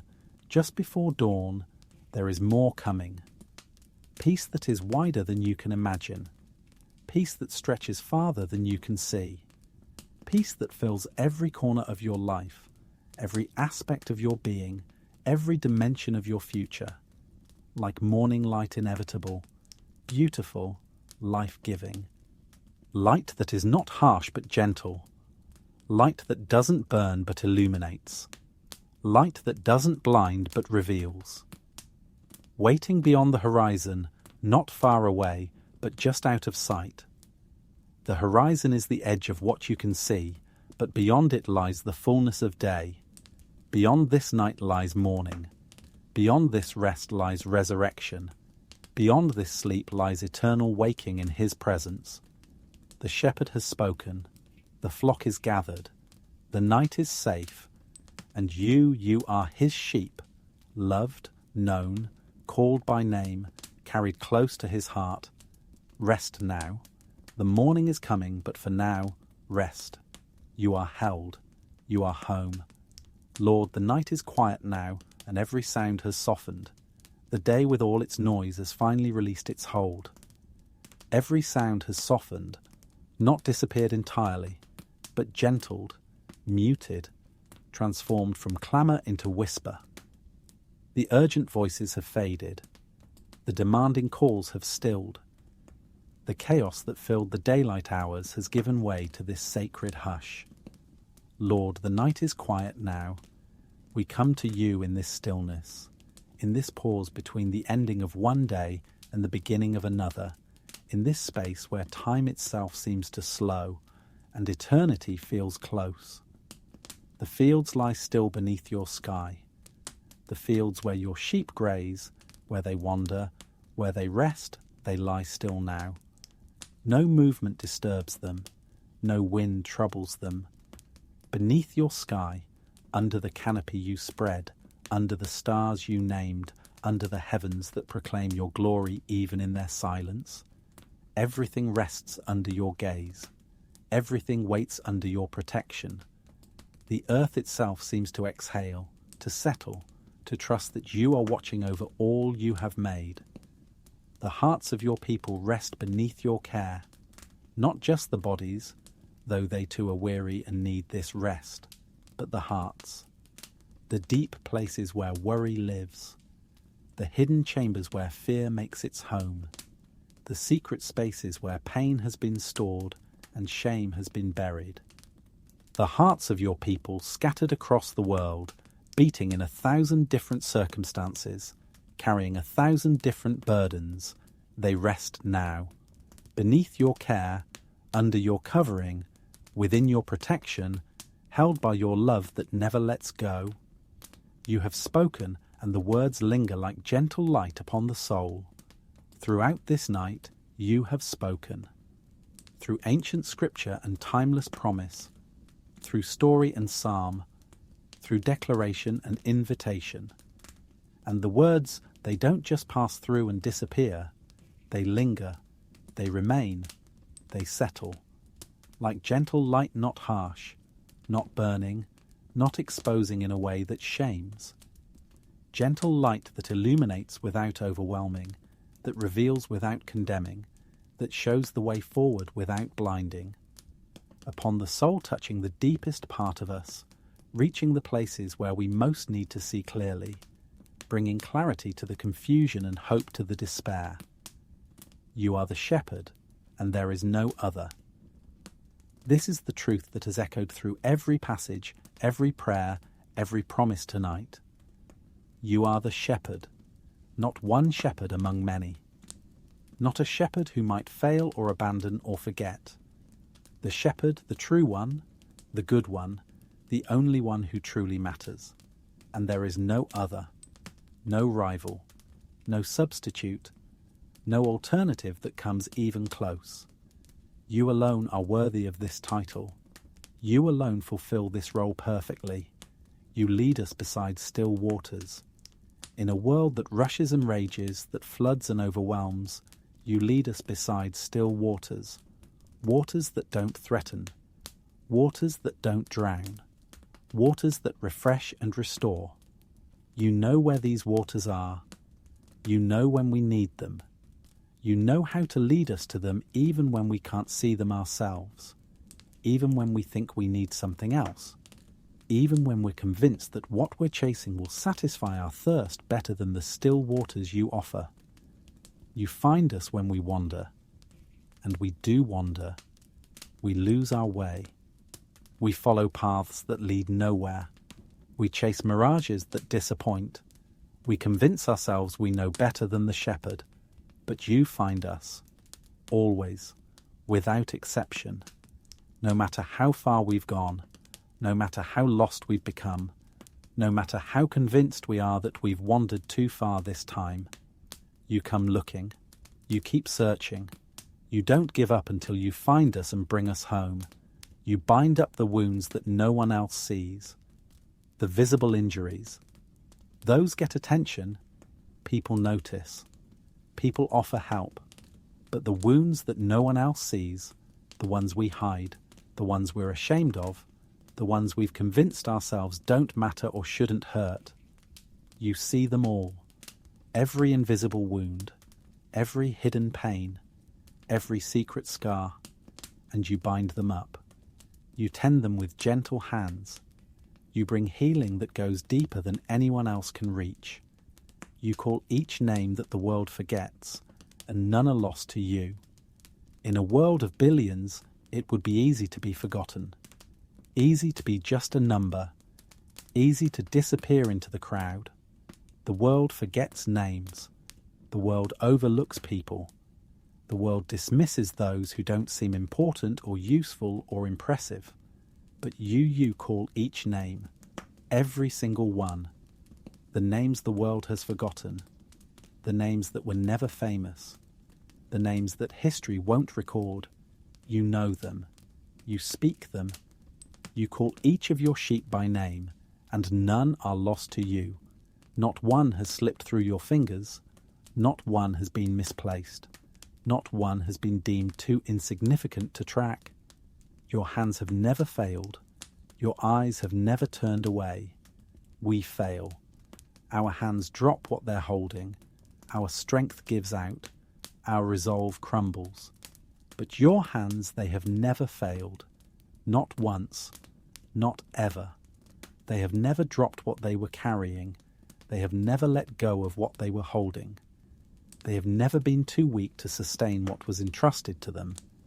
And your eyes, they have never turned away, never looked elsewhere.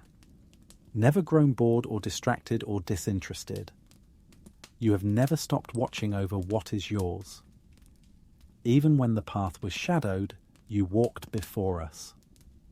We remember the dark times, the times when we couldn't see clearly, the times when every step felt uncertain, the times when shadows seemed to move and threaten, but even then, especially then, you walked before us, you went ahead, you cleared the way.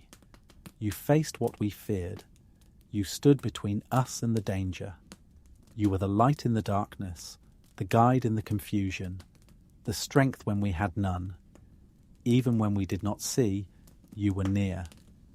There were times we felt abandoned, times we looked for you and couldn't find you, times we cried out and heard only silence, times we were convinced you had left us, that you had given up on us, that we were truly alone.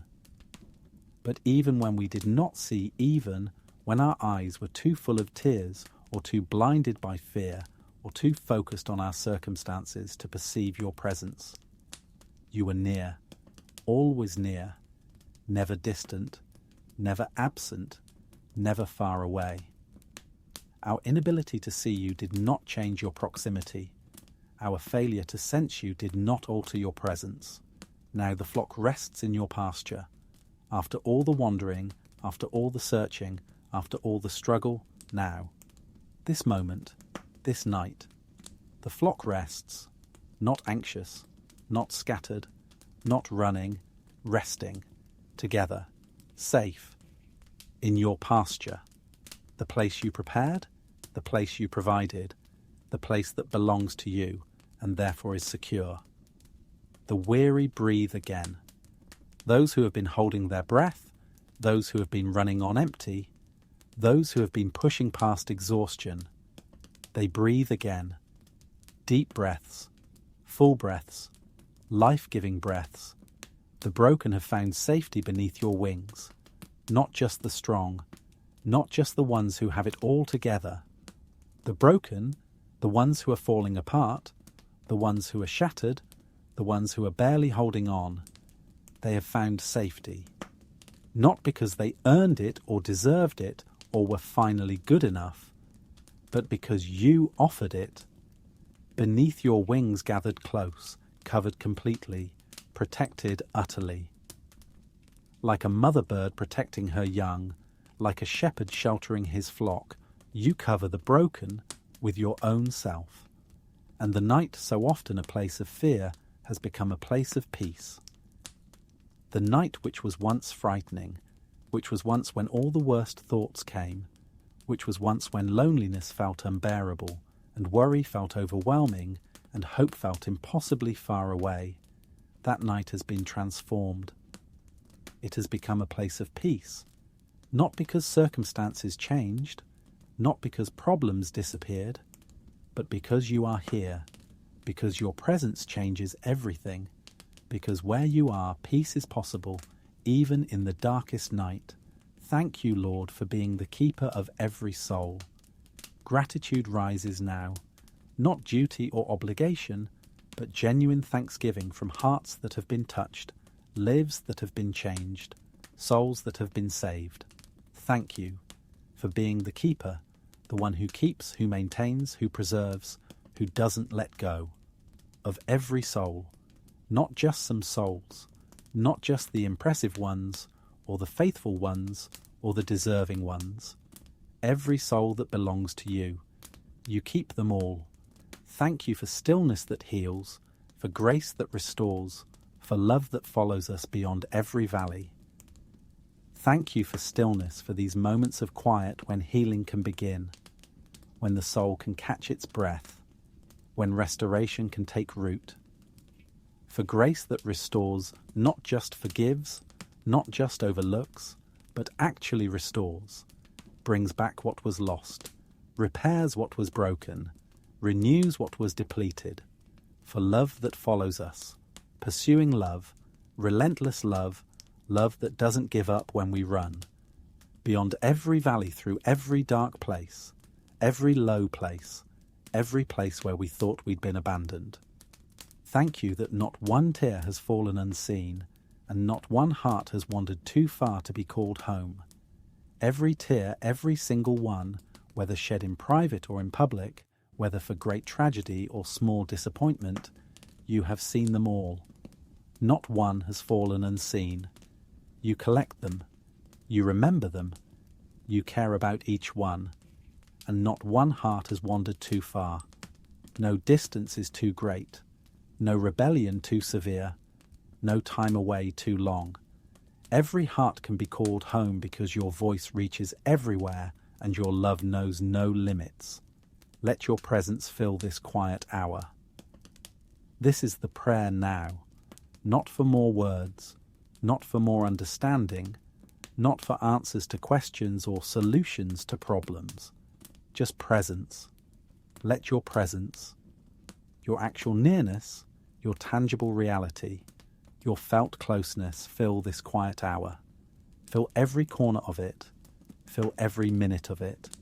Fill it so completely that there's no room for fear or worry or doubt.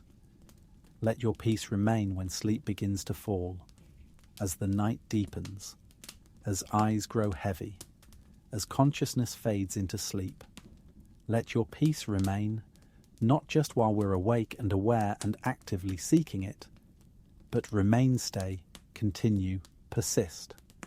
When sleep begins to fall, when we can no longer maintain vigilance, when we surrender to unconsciousness, when we become most vulnerable. Let your peace be what carries us through those hours. Let your light, steady and kind, stay burning through the darkness until the morning comes. Your light, not harsh fluorescent glare, but warm candlelight, steady, unwavering, constant, reliable, and kind, gentle, compassionate, tender. Stay burning, don't go out, don't flicker and fail, don't leave us in sudden darkness.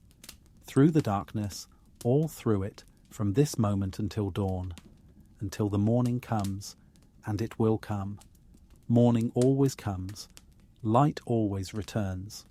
But until then, let your light be what sees us through. The shepherd's hand is upon his flock. This is not wishful thinking. This is not hopeful imagination. This is reality.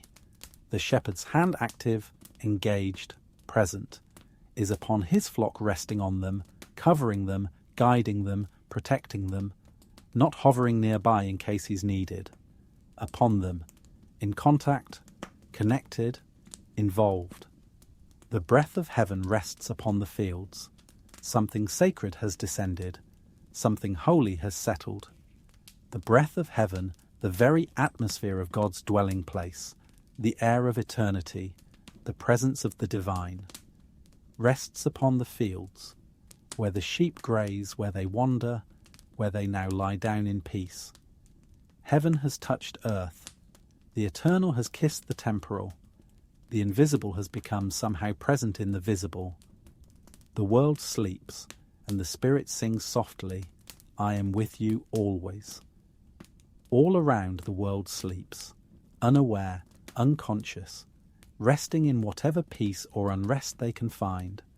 But over it all, through it all, the Spirit sings, not with loud trumpets or crashing cymbals, softly like a lullaby, like a mother's voice to her child, like the gentlest melody.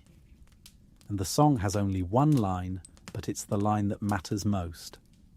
I am with you always.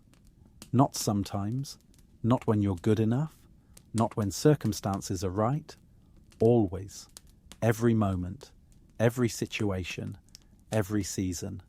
I am with you. The Lord bless you and keep you. The Lord make his face shine upon you and be gracious to you. The Lord turn his face toward you and give you peace. This is the ancient blessing, the priestly benediction, the words that have been spoken over God's people for millennia. The Lord bless you, may he pour out favor upon you. May he grant you his gifts. May he fill your life with his goodness. And keep you, may he guard you, protect you, preserve you from harm. The Lord make his face shine upon you. May he look upon you with favor. May his countenance bring light to your darkness. May his gaze warm your heart and be gracious to you. May he show you mercy. May he extend to you what you could never earn. May he give you not what you deserve, but what his love wants to give. The Lord turn his face towards you. May he look directly at you. May he focus his attention on you. May he engage with you personally and give you peace, not just absence of conflict, but wholeness, completeness, everything being made right. Shalom. Perfect peace that touches every part of your life. Rest now, beloved of God. This is the final word. After all the promises, after all the reassurances, after all the declarations of his faithfulness, this simple invitation: rest now. Stop striving. Stop worrying. Stop trying to hold it all together. Rest. Beloved of God, you are loved, deeply and truly loved by God himself. Let that be enough. Let that be what allows you to rest. You are safe. Whatever threatens you cannot ultimately harm you. Whatever frightens you cannot separate you from his love. You are safe not because life is easy, not because nothing bad ever happens, but because you are held by the one who is stronger than anything that could come against you. You are known. Every part of you, the parts you show the world, and the parts you hide, the parts you're proud of, and the parts you're ashamed of, the parts that are healed, and the parts that are still broken. All of it. Known, seen, understood, and still loved. You are loved. This is the bedrock truth. This is what everything else is built on. You are loved. Not because you're lovable, not because you've earned it, not because you're special in some way that demands love, but because God is love and He has chosen to set His love upon you. And nothing can change that. And the shepherd will watch through the night. You can close your eyes. You can let go. You can surrender to sleep. Because the shepherd will watch through the night. He doesn't sleep. He doesn't grow weary. He doesn't take breaks or get distracted or lose focus. He will watch through every hour, through every moment, until morning comes and you wake to find that He has been faithful, as He always is, as He always will be. Amen. So be it. Let it be. This is true. This is certain. This is the final word that seals everything that has been said. Amen. Yes, truly. It is finished. Rest now, child of God. The shepherd watches. The night is safe, and morning is coming. All is well.